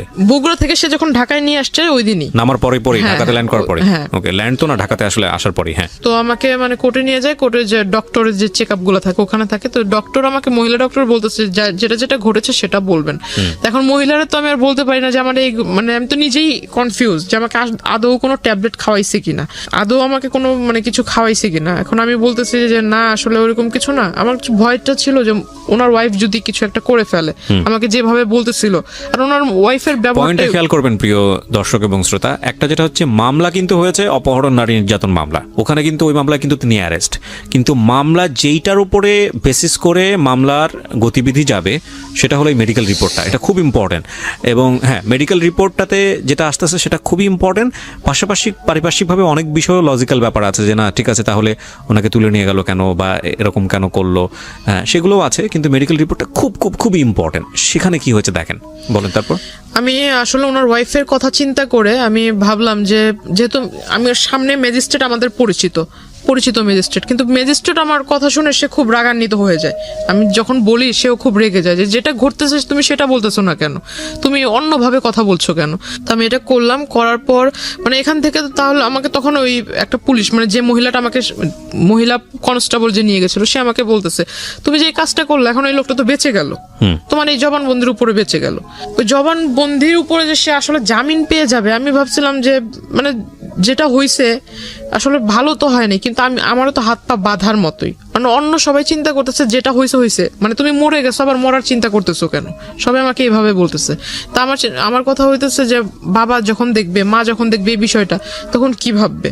ডিসিশন পাওয়ার পর আমরা নিজেদের যতটুকু যথাসাধ্য চেষ্টা করে যে আসামিকে অ্যারেস্ট করছি, তা আসামিকে অ্যারেস্ট করে লাভটা কি হলো। ডেফিনেটলি মানে ক্ষিপ্ত হওয়া উচিত। হ্যাঁ। আমরা নিজেরাই ক্ষিপ্ত হয়ে যাচ্ছি আপনার কথা শোনার পরে। খুব রেগে যায় তখন। আসলে আমি চুপচাপ ছিলাম, তখন আমাকে সে রাগ করে আমাকে বলতেছে যে ওরে বাড়িতে দিয়েও লাভ নাই, এর থেকে বোঝা যাইতেছে যে আসামির সাথে ওর ভালো কম্বিনেশন আছে। ইউ ডোন্ট ডিজার্ভ ইট, প্রথম কথা হচ্ছে এটা, কারণ আপনি এত বড় রকমের ভুল করেছেন, আনথিঙ্কেবল। ওকে, তারপর তখন আর আমাকে মানে কেউ পাত্তা দিচ্ছিল না, কেউ দাম দিয়ে কথা বলছিল না, কেউ আমাকে মানে কোন একটা ভালো কিছুর জন্য বলছিল না, সবাই যেন এরা চলতো। 4 মাস না 5 মাস পর সে জেল থেকে বের হয়। বের হওয়ার সাথে সাথে আমার মামির সাথে কন্ট্যাক্ট করে, আমার মামির সাথে একটা ভালো রিলেশন তৈরি করে ফেলে। মামির কাছে এই পিকচার গুলো পাঠায়, মামি আমাকে এই পিকচার গুলো দেখায়। মামিকে পিকচার কি নেটের মাধ্যমে পাঠিয়েছে নাকি মেইল করে? মামির মেসেঞ্জারে উনি পাঠিয়েছে। সেটা তো নেটে ছাড়া হলো না, হ্যাঁ। ব্যক্তিগতভাবে আদান প্রদান হয়েছে, কিন্তু নেটে ছেড়েছে আপনি নিশ্চিত হয়েছেন কিভাবে? এটা তো মামির ফোন থেকে, মানে ওনার যে আপনার আইডি খুলে যে ওইটাতে ছাড়ছে, সেটার লিংক মামিকে দিয়েছে, আইডির লিংকটা। মামি আইডিতে ঢুকছে, ঢুকে পিকচার উনি দেখছে, দেখার পর আমাকে দেখাইছে। তখন আমি সুইসাইড করার আর কি মানে প্ল্যানটা করি। তখন থেকে মানে সে করে কি, ওই যে ওই পেপারস গুলা দিয়ে অভিযোগ করে 13টা জায়গাতে অভিযোগ। গুলোতে আপনার সাইন নিয়েছিল।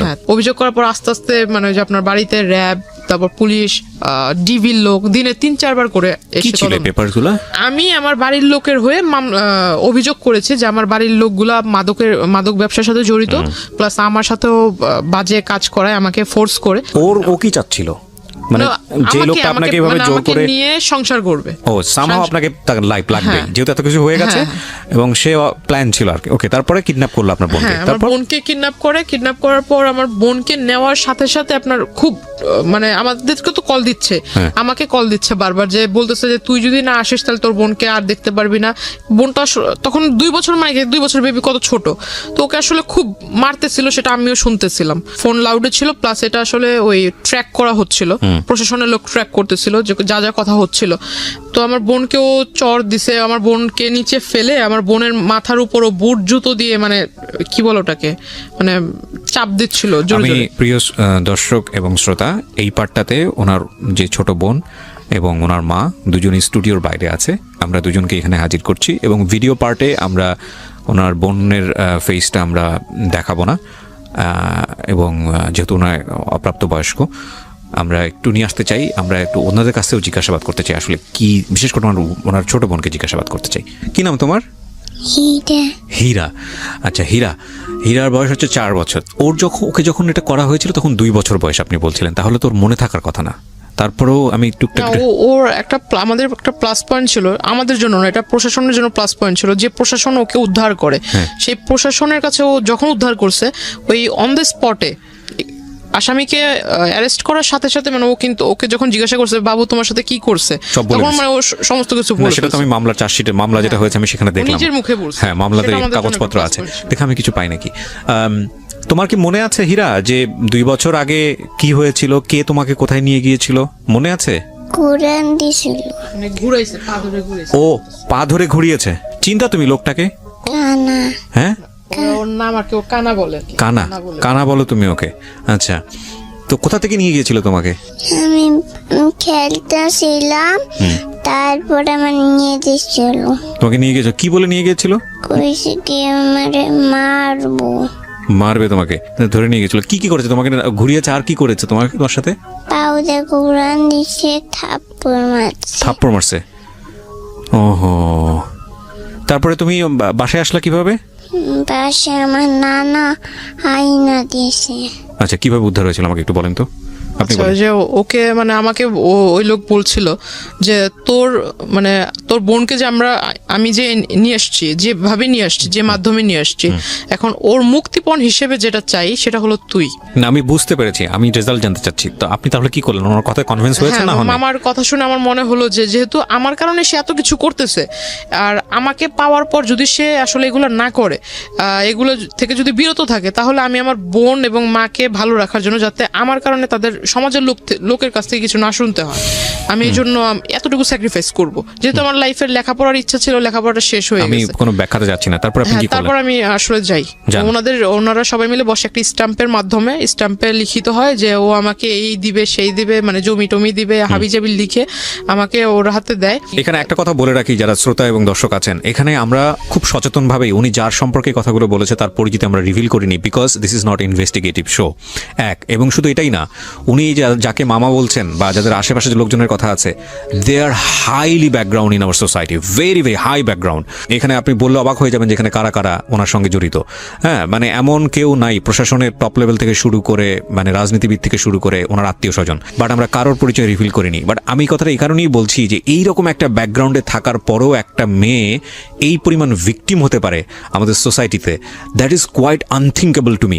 মানে আমি ভাবতে পারতেছি না এই কারণে যে মানে এতটা কিভাবে সম্ভব, বলেন। তারপর আমি ওখানে যাই, যাওয়ার পর দেখলাম, আমি যেদিন থেকে গেলাম, যাওয়ার পর দেখলাম যে একদম সে আর আগের মতো নাই, সে একদম ভালো না। আমি যতদিন ছিলাম ততদিন আর কোনো সমস্যা নেই। কতদিন ছিলেন? আমি ওখানে 15 দিন ছিলাম। তারপরে ব্যাক করলেন কেন?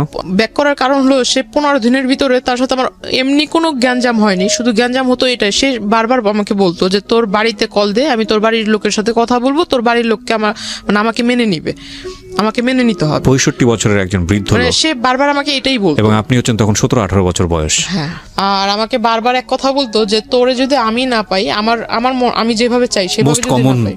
কমন ওয়ার্ড, যারা ক্রেজি হয় ছেলেরা তাদের এটা খুব না, কম। না, যে তোরে acid যদি আমি না মারবে, পাই এটা- অ্যাসিড মারবো, বা তো হ্যাঁ। অন্য কারো হতে দিব না, কমন ওয়ার্ড। আপনি ছেলেটা সেখানে কমন ওয়ার্ড কিভাবে বলবেন? সাথে অ্যাসিড নিয়ে আসছে হাতে করে, ওকে, সাথে করে অ্যাসিড নিয়ে আসছে। আচ্ছা, মামা আমাকে বাসায় যেতে বললো, বাসায় চলে যাই। বাসায় যাওয়ার পর আমি আসলে গেছি, তার পরের দিনই আমার নামে মামলা করে যে আমি তার বাসা থেকে আসার সময় জিনিসপত্র চুরি করে নিয়ে আসছেন। হ্যাঁ, তার জমি জমার টাকা পয়সা, তার পাসপোর্ট, তার নাকি ট্রান্সপোর্টের লাইসেন্স। বাংলাদেশে এই মামলা অসংখ্য মেয়ের নামে করে যখন এই যে বাসা থেকে চলে আসে। এই একটা মামলায় আছে, এটাই করা হয় এই শুধুমাত্র কিছুদিন হ্যারাসমেন্ট রাখার জন্য। ডেফিনেটলি সেটা আপনার ভাগ্যে হয়েছে আমার যেটা মনে হয়। তারপর আপনি অ্যারেস্ট হয়েছেন। হ্যাঁ, আমি যখন মানা করি যে আমি ওই লোকের সাথে যাব না, তখন তারা আমাকে কোর্টে পাঠিয়ে দেয়, এবং আমার নানা ওর সাথে ছিল, নানাকেও তারা কোর্টে পাঠিয়ে দেয়। আমার নানা চলে যায় কেরানীগঞ্জের জেলে, আর আমি চলে যাই ওই যে। আপনার নানাও জেলে চলে যায়? হ্যাঁ, নানা ছিল 2 দিন, কারণ নানাকে আর আমাকেই নি, স্যার কাউকে নেয়নি। মানে বাসা আসামি থেকে। করেছে আপনাদের দুজনকেই। তো যাই হোক, আপনি কতদিন ছিলেন জেলে? আমি 3 দিন ছিলাম, আর আপনার নানা ছিল 2 দিন। তারপর আপনাদেরকে জামিনে বের করে কে? হ্যাঁ, না, আমার নানি বের করে। আপনার মার সাথে একটু কথা বলবো আমি। হ্যাঁ, আপনার মাকে আপনি দিবেন, উনি ইশারায় কথা বলুক, আপনি আমার হয়ে কোশ্চেনগুলো ওনাকে করেন, তাহলে উনি যদি অ্যান্সারটা বলবে ওটা আপনি দোভাষ হিসেবে কাজ করেন, ওটা আপনার কাছে রাখেন। আমি একটু আপনার সঙ্গে কথা বলতে যাচ্ছি, সেটা হলো যে আপনার মেয়ে যে এত কিছু করেছে, মানে এত ঘটনা ঘটেছে, এখন মেয়েকে নিয়ে কি চিন্তা করছেন? কিছু বলতে চান আপনি? একটু বোঝান তো। আচ্ছা, আমার মা বলতেছে যে আমার এখন আমার গার্ডিয়ান হিসেবে আমার বাবা মা না, আমার নানা নানি হলো আমার মেন গার্ডিয়ান। বাট আমার নানা নানি কয়দিন বাঁচবে, হয়তো কিছু আর 2-1 বছর পর তারা মারা যাবে। তো মারা যাওয়ার পর আমার গার্ডিয়ান হিসেবে কে থাকবে? কেউ থাকবে না। কিন্তু আমার বোনের গার্ডিয়ান দিক থেকে যদি আমি বলি, আমার মা বাবা কিন্তু আমার বোনের গার্ডিয়ান না, এখন আমি হলাম ওর গার্ডিয়ান না, আমাকেই আমার মা বাবার ভূমিকাটা পালন করতে হবে। বাবা থাকতেও নাই, হ্যাঁ, মূল কথা যে হ্যাঁ, বাবা থাকতেও হ্যাঁ, নাই আসলে। হ্যাঁ, তো এখন আমার ওই বোনটার ক্ষেত্রে মানে আমাকেই অভিভাবক হিসেবে থাকতে হবে। তো এখন আমি তো হলাম একা। আমার যদি মানে এখন বিয়ে হয়ে যায়, আমার মা মানে যেটা বেশি ভাবতেছে, যদি আমার বিয়ে না হয় তাহলে আমি আমার মাকেই বা দেখবো কিভাবে, বোনকে দেখবো কিভাবে? কারণ বোনের প্রতি আমার বাবার একটা আকর্ষণ যেটা আপনার মা সেটা নাই। ভাবছে, এটা আপনার মা ভাবছে। আমার বোন। আচ্ছা, আমার হয়ে এই প্রশ্নটা একটু তাকে করেন। সেটা হলো যে আপনার মার কি এটা ভাবা উচিত না, মানে যে বিয়ের আগে অন্তত লেখাপড়া করে আপনাকে একটা আপনার আয় রোজগারের নিজের পায়ে দাঁড়ানোর ব্যবস্থাটা করা উচিত? জিজ্ঞেস করেন ওনাকে। আচ্ছা, উনি মূলত চিন্তা করতেছে আমার সেফটির কথা, আর আমার সাথে জড়িয়ে আছে আমার মা এবং আমার বোন। তো উনি ভাবছে যদি আমাকে মানে আমার যদি এখন বিয়ে হয়, বিয়ের পাশাপাশি আমি লেখাপড়া করব, আর আমার লেখাপড়া মানে আমি যখন লেখাপড়া করবো আর আমার যদি বিয়ে হয়, তাহলে আমার হাজবেন্ড আমার মাকে এবং আমার মার ছেলে হিসেবে, ছেলে হয়ে আমার মাকেও দেখবে, আমার বোনকে ভাই হয়ে দেখবে। এটা ওনার ওপিনিয়ন, আমি রেসপেক্ট করি, যে কোনো ওপিনিয়নই হোক না কেন। এটা সফল বাবা মায়েরই একটা বড় চিন্তা তার মেয়েকে নিয়ে। আপনার যে অতীতটা মানে দগদগে ঘা, সেটা আপনাকে সারাটা জীবন সাফার করাবে। এটা আপনাকে মেনে নিয়েই সামনে চলতে হবে, বিকজ আমরা চাইলে রাতারাতি সমাজটা চেঞ্জ করে ফেলতে পারি না। আমাদের সমাজের কিছু কিছু সমস্যা আছে, সেগুলো পরিবর্তন হয়তো বা হবে, কিন্তু এটা আপনাকে মেনেই সামনে আগাতে হবে। এখানে আমার কোশ্চেন, সমাজের লোক কি এটা বোঝে না যে আজকে অন্যের মেয়ের সাথে এটা হয়েছে, কালকে তো আমার মেয়ের সাথে এটা ঘটতে পারে, তো আমি এগুলো কেন বলবো? ডেফিনেটলি সবার বোঝা উচিত, কিন্তু এটা আপনাকে মাথায় রাখতে হবে যে সমাজের আসলে খুব বেশি দায় এখানে নাই। আপনাকে নিয়ে কে কি চিন্তা করলো সেটা নিয়ে আপনি কি চিন্তা করছেন, সেখানে আপনার দায় আছে। হ্যাঁ, এখন সমাজের 100টা মানুষকে নিয়ে যদি আপনি চিন্তা করেন, আপনি তো স্বাভাবিক জীবনযাপন করতে পারবেন না। এই যে আমি রাস্তায় বের হয়েছি, কোন মানুষটা আমাকে কি মনে করছে, এই যে আজকে আমি গল্পটা বলে গেলাম, কালকে আমার দিকে কোন লোক কিভাবে তাকাবে, এত কিছু মনে করলে তো কোনোদিন জাস্টিস আসবে না। So you have to speak. না, আপনি আজকে বললেন বলে কালকে আরেকটা মেয়ে এসে সাহস করে বলার সুযোগ পাবে, এবং যখন আপনারা বলা শুরু করবেন তখন এই কালপিটগুলো কিন্তু থামবে। রাইট? সো আপনাকে বলতে হবে, আপনার অধিকারের জন্য আপনাকে বলতে হবে। এবং আমি মনে করি আপনি আজকে বলেছেন, অসংখ্য মেয়ের মুখপত্র হয়ে বলেছেন। কারণ একটা মেয়ে আমাদের পরিবারে, আমাদের সমাজে, আমাদের বিভিন্ন জায়গা থেকে যে পরিমাণ নির্যাতনের শিকার হয়, এটা আসলে ভয়ঙ্কর। এবং সেই জায়গাটা থেকে আমাদের সবারই সাপোর্ট করা উচিত তাদেরকে। যেটা আমি অনুষ্ঠানের শুরুতেই বলেছিলাম প্রিয় শ্রোতা, যে আমরা যে ব্যক্তিটি আজকে জান্নাতের এই জীবনের জন্য দায়ী, যার কথাটি এখানে বারবার এসছে, তাকে আমরা ফোনে এখানে কানেক্ট করছি, এবং আপনাদেরকে শুরুতেই বলেছি যে তার নাম পরিচয় আমরা এখানে ফ্ল্যাশ করব না। এই অনুষ্ঠানের প্রেক্ষাপটে কেউ যদি স্বেচ্ছায় এসে অন্যান্য কোনো মিডিয়াতে এসে বলে যে আমি সেই ব্যক্তিটি, সেটার দায় অনুষ্ঠানের না। কিন্তু আমরা আমাদের অনুষ্ঠানের প্রেক্ষাপটে নাম পরিচয় ফ্ল্যাশ না করি তাকে কানেক্ট করছি।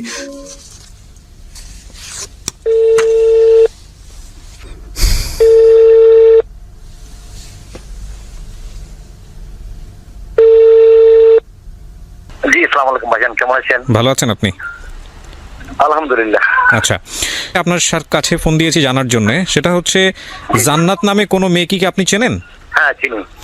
আচ্ছা, উনি এসেছিলেন আমাদের এখানে, জীবন গল্পটা এখানে বলেছে। তো পুরো জীবন গল্পেই যেটা হয়েছে যে আপনার নামটা জড়িত। হ্যাঁ, তো আমরা যে গল্পটা নিলাম সেখানে আমরা দেখেছি যে মূল বিষয়টা যেটা এসছে, বেশ কয়েকটা বিষয়, এই বিষয়ে আপনার বক্তব্য জানার জন্য আপনাকে ফোন দেয়া। এবং এই 1 নম্বর যেটা, সেটা হলো যে উনি যেটা দাবি করেছেন যে এক পর্যায়ে ওনাকে আপনি প্রেমে পড়তে বাধ্য করেন বা এরকম একটা কিছু, এবং তারপরে যেটা হয় যে ওনাকে আপনি কিডন্যাপ করে বিয়ে করেন, জোর করে বিয়ে করেন, এবং কিছু কাগজে সাইন নেন। এটা কতটুকু সত্য? 100% মিথ্যা। ইনশাআল্লাহ আমি কোরআন শরীফ হাতে নিয়ে আপনাদের সামনে বসবো, আমি সব এভিডেন্স দিয়ে আপনার সাথে বসবো। কিন্তু আমার এখানে যে এভিডেন্সটা আমি পেয়েছি, এই ঘটনার প্রেক্ষাপটে আপনার বিরুদ্ধে একটা মামলা হয়। হ্যাঁ, ওই মামলাটাতে সে 22 দ্বারা কি জবানবন্দি দিয়েছে, ওটা কি দেখছেন? না, জবানবন্দির আমার হাতে যে চার্জশিটটা আছে, সেই চার্জশিটে আমি যেটা দেখতে পাচ্ছি, এখানে চার্জশিটে আপনাকে দোষী প্রমাণ করা হয়েছে। না, আমি এখনো দোষী প্রমাণনে মামলা প্রায় খালাসের পথে। যে সে তাকে যে অপহরণ করা হয়েছে, সে যে বলছে, এবং সে যে 22 দ্বারা জবানবন্দি মাননীয় বিজ্ঞ আদালতে সম্মানিত ম্যাজিস্ট্রেট সাহেবের কাছে দিয়েছেন, ওই 22 দ্বারা কাগজটা তাকে দিতে বলেন। ওইখানে সেইটা প্রমাণ করে গেছে যে আমি তাকে কিডন্যাপ করি নাই। তারা তো শুধু তাদের কথাগুলোই বলছে, কিন্তু তারা মিথ্যা কথাগুলো বলছে। তো যেই জিনিসগুলো আমার হাতে এসছে প্রমাণের জায়গা থেকে, একটা হচ্ছে কিছু তদন্ত রিপোর্ট। প্রথম যে মামলাটা হয়েছিল আপনার, উনি যে মামলাটা মামলাটা করেছিলেন সেই মামলায় আমি যেটা দেখতে পাচ্ছি যে চার্জশিটটা দেওয়া হয়েছে সেই চার্জশিটে স্পষ্টভাবেই বলা হয়েছে যে আপনি ওনাকে কিডন্যাপ করেছেন এবং এর এর এর পরবর্তী বক্তব্য আপনার যেটা আপনি যেটা বলছেন যে 22 ধারা বা মামলা ডিসমিসের পথে আছে, এটা হচ্ছে আপনার বক্তব্য, তাই তো? হ্যাঁ, 22 ধারা সে বিজ্ঞ আদালতে যে জবানবন্দি দিয়েছে ওই ধারাতে বলছে আমি তাকে অপহরণ করি না, সে স্বেচ্ছায় আমার সাথে গিয়েছে। আচ্ছা, এটা হচ্ছে এই প্রেক্ষাপটে আপনার বক্তব্য, কিন্তু আপনি কোর্টকে রেফার করছেন। 1 2 নম্বর যেটা সেটা হচ্ছে আপনার বিরুদ্ধে আরো একটি মামলা হয়, সেই মামলাটা হচ্ছে তার যে ছোট বোন, তার বয়স এখন বোধ হ্যাঁ, হ্যাঁ। তার ছোট বোনকে অপহরণ করেন আপনি এবং তাকে পাওয়ার জন্য, তাকে করার জন্য, মানে জোর করে পাওয়ার জন্য। সেই সময় আপনার তার সাথে যে ফোনের কথোপকথন, সেই কথোপকথন লিখিত আকারে এখানে আছে এবং আমি যেটা দেখতে পাচ্ছি সেই মামলারও একটা চার্জশিট হয়েছে। সেই চার্জশিটে স্পষ্ট করে বলা হয়েছে যে আপনি অপহরণ করেছেন, আপনাকে অন স্পট ধরা হয়েছে এবং আপনি এটার অপরাধী। কি বলার আছে এটার প্রেক্ষাপটে? আচ্ছা, এই প্রসঙ্গে তার মামা তাদের স্থানীয় ইউনিয়ন পরিষদ চেয়ারম্যান একটা বৈঠক করে বিচার করে আমাদেরকে মীমাংসা করে দিয়েছেন। কেমন মীমাংসা করে দেওয়ার পরে তিনি 10 মাস 10 দিন পরে আবার আমার কাছে চলে আসতেন যে আমি সংসার করব। এই প্রতিমধ্যে তার মামা, তার নানি এবং তার তার নানা, তার মামি, তার মামা এবং সে প্রায় আমার সাথে যোগাযোগ করতো টেলিফোনে। আমি বললাম যে না, যেটা একেবারে শেষ হয়ে গেছে ওটা নিয়ে আমি আর মাথা কামাইতে রাজি না। যেটাতে বিচার হয়েছে সম্মানিত চেয়ারম্যান সাহেব, মাননীয় চেয়ারম্যান সাহেব বৈঠক করে এটা মিনিমাইজ করে দিয়েছেন, ওটাতে আমি আর যেতে রাজি নই। তখন সে বললে যে তুমি যদি আমাকে না নাও আমি তো কলঙ্কিত হয়ে গেছি, আমার মা বাবা, আমি নানার বাড়িতে থাকি, আমার কোনো পরিচয় নাই। এখন আমার নানি আমাকে প্রথম যে মামলাটা, ওই মামলাটাও সে জেলে ছিল, ওই মামলায় সেও জেলে ছিল 16 দিন, আমি ছিলাম 21 দিন। আমারটা যখন তার এইজ প্রমাণ করে দিল আমার বউ বা আমার ছেলেমেয়েরা বা আমার লোকজনে, তখন মাননীয় আদালত আমাকে জামিন দিয়েছে। এজাহারে তার মামা তার ওই ছোট বোনকে নিয়ে আমার কাছে এসে বললেন যে তুমি একে রাখো, জান্নাতকে বা আমার মাকে ফোন দাও, জান্নাত চলে আসবে। মেয়ের জ্বালায় আমরা অস্থির, মেয়ে হয়ে গেছে, মেয়ে চরিত্রহীন। আমি বললাম যে না মামা, এটা কি বলেন, আমার পক্ষে এটা সম্ভব নয়। এজাহারে তার মামার নাম ছিল, কিন্তু চার্জশিটে তার মামার নাম বাদ দিয়ে সেখানে আমার নাম দিয়েছে। একজনও সাক্ষী দিতে আসে না, কোনো মামলায় কে সাক্ষী দিতে আসে না। আচ্ছা, সবশেষে আমি আপনার নিশ্চয়ই আপনার বলার অনেক কিছু আছে, আমি আপনাকে বলার জায়গা থেকে, আমি এই জায়গাটা থেকে আমি মনে করি আপনার বলতে দেওয়া উচিত, কিন্তু আমি শেষমেশ যে প্রশ্নটা করতে চাই মানবিক জায়গা থেকে, আমি প্রথম যে ব্যাপারটা আমি আপনাকে পরিষ্কার করি, আমাদের অনুষ্ঠানের উদ্দেশ্য আপনি দোষী না জান্নাত দোষী সেই বিষয়টা প্রমাণ করা না। হ্যাঁ, আমাদের অনুষ্ঠানের উদ্দেশ্য হচ্ছে যে এই রকম একটা অসম প্রেম বা জান্নাত যে কথাগুলো বলেছে বা আপনি আপনার পক্ষ থেকে যে কথাগুলো বলেছেন, মূলত ক্ষতি দুইজনেরই হয়েছে, রাইট? আপনারও ক্ষতি হয়েছে, তারও ক্ষতি হয়েছে। সো এই ক্ষতির বিষয়টা মানুষ জেনে মানুষ যাতে সচেতন হয়, আপনাদের দুজনের কারো দিকে আঙুল তোলা আমাদের অনুষ্ঠানের উদ্দেশ্য না। অনুষ্ঠানের মূল জায়গাটা হচ্ছে মানুষকে সচেতন করা এবং একই সাথে আপনাকে এটাও বলতে চাই যে আমাদের এই যে আমরা আপনাদের দুজনকে দেখিয়ে মানুষকে সচেতন করছি, আর যদি দোষী বা নির্দোষের ব্যাপারটা থাকে সেটা সম্পূর্ণ এখতিয়ার হচ্ছে কোর্টের।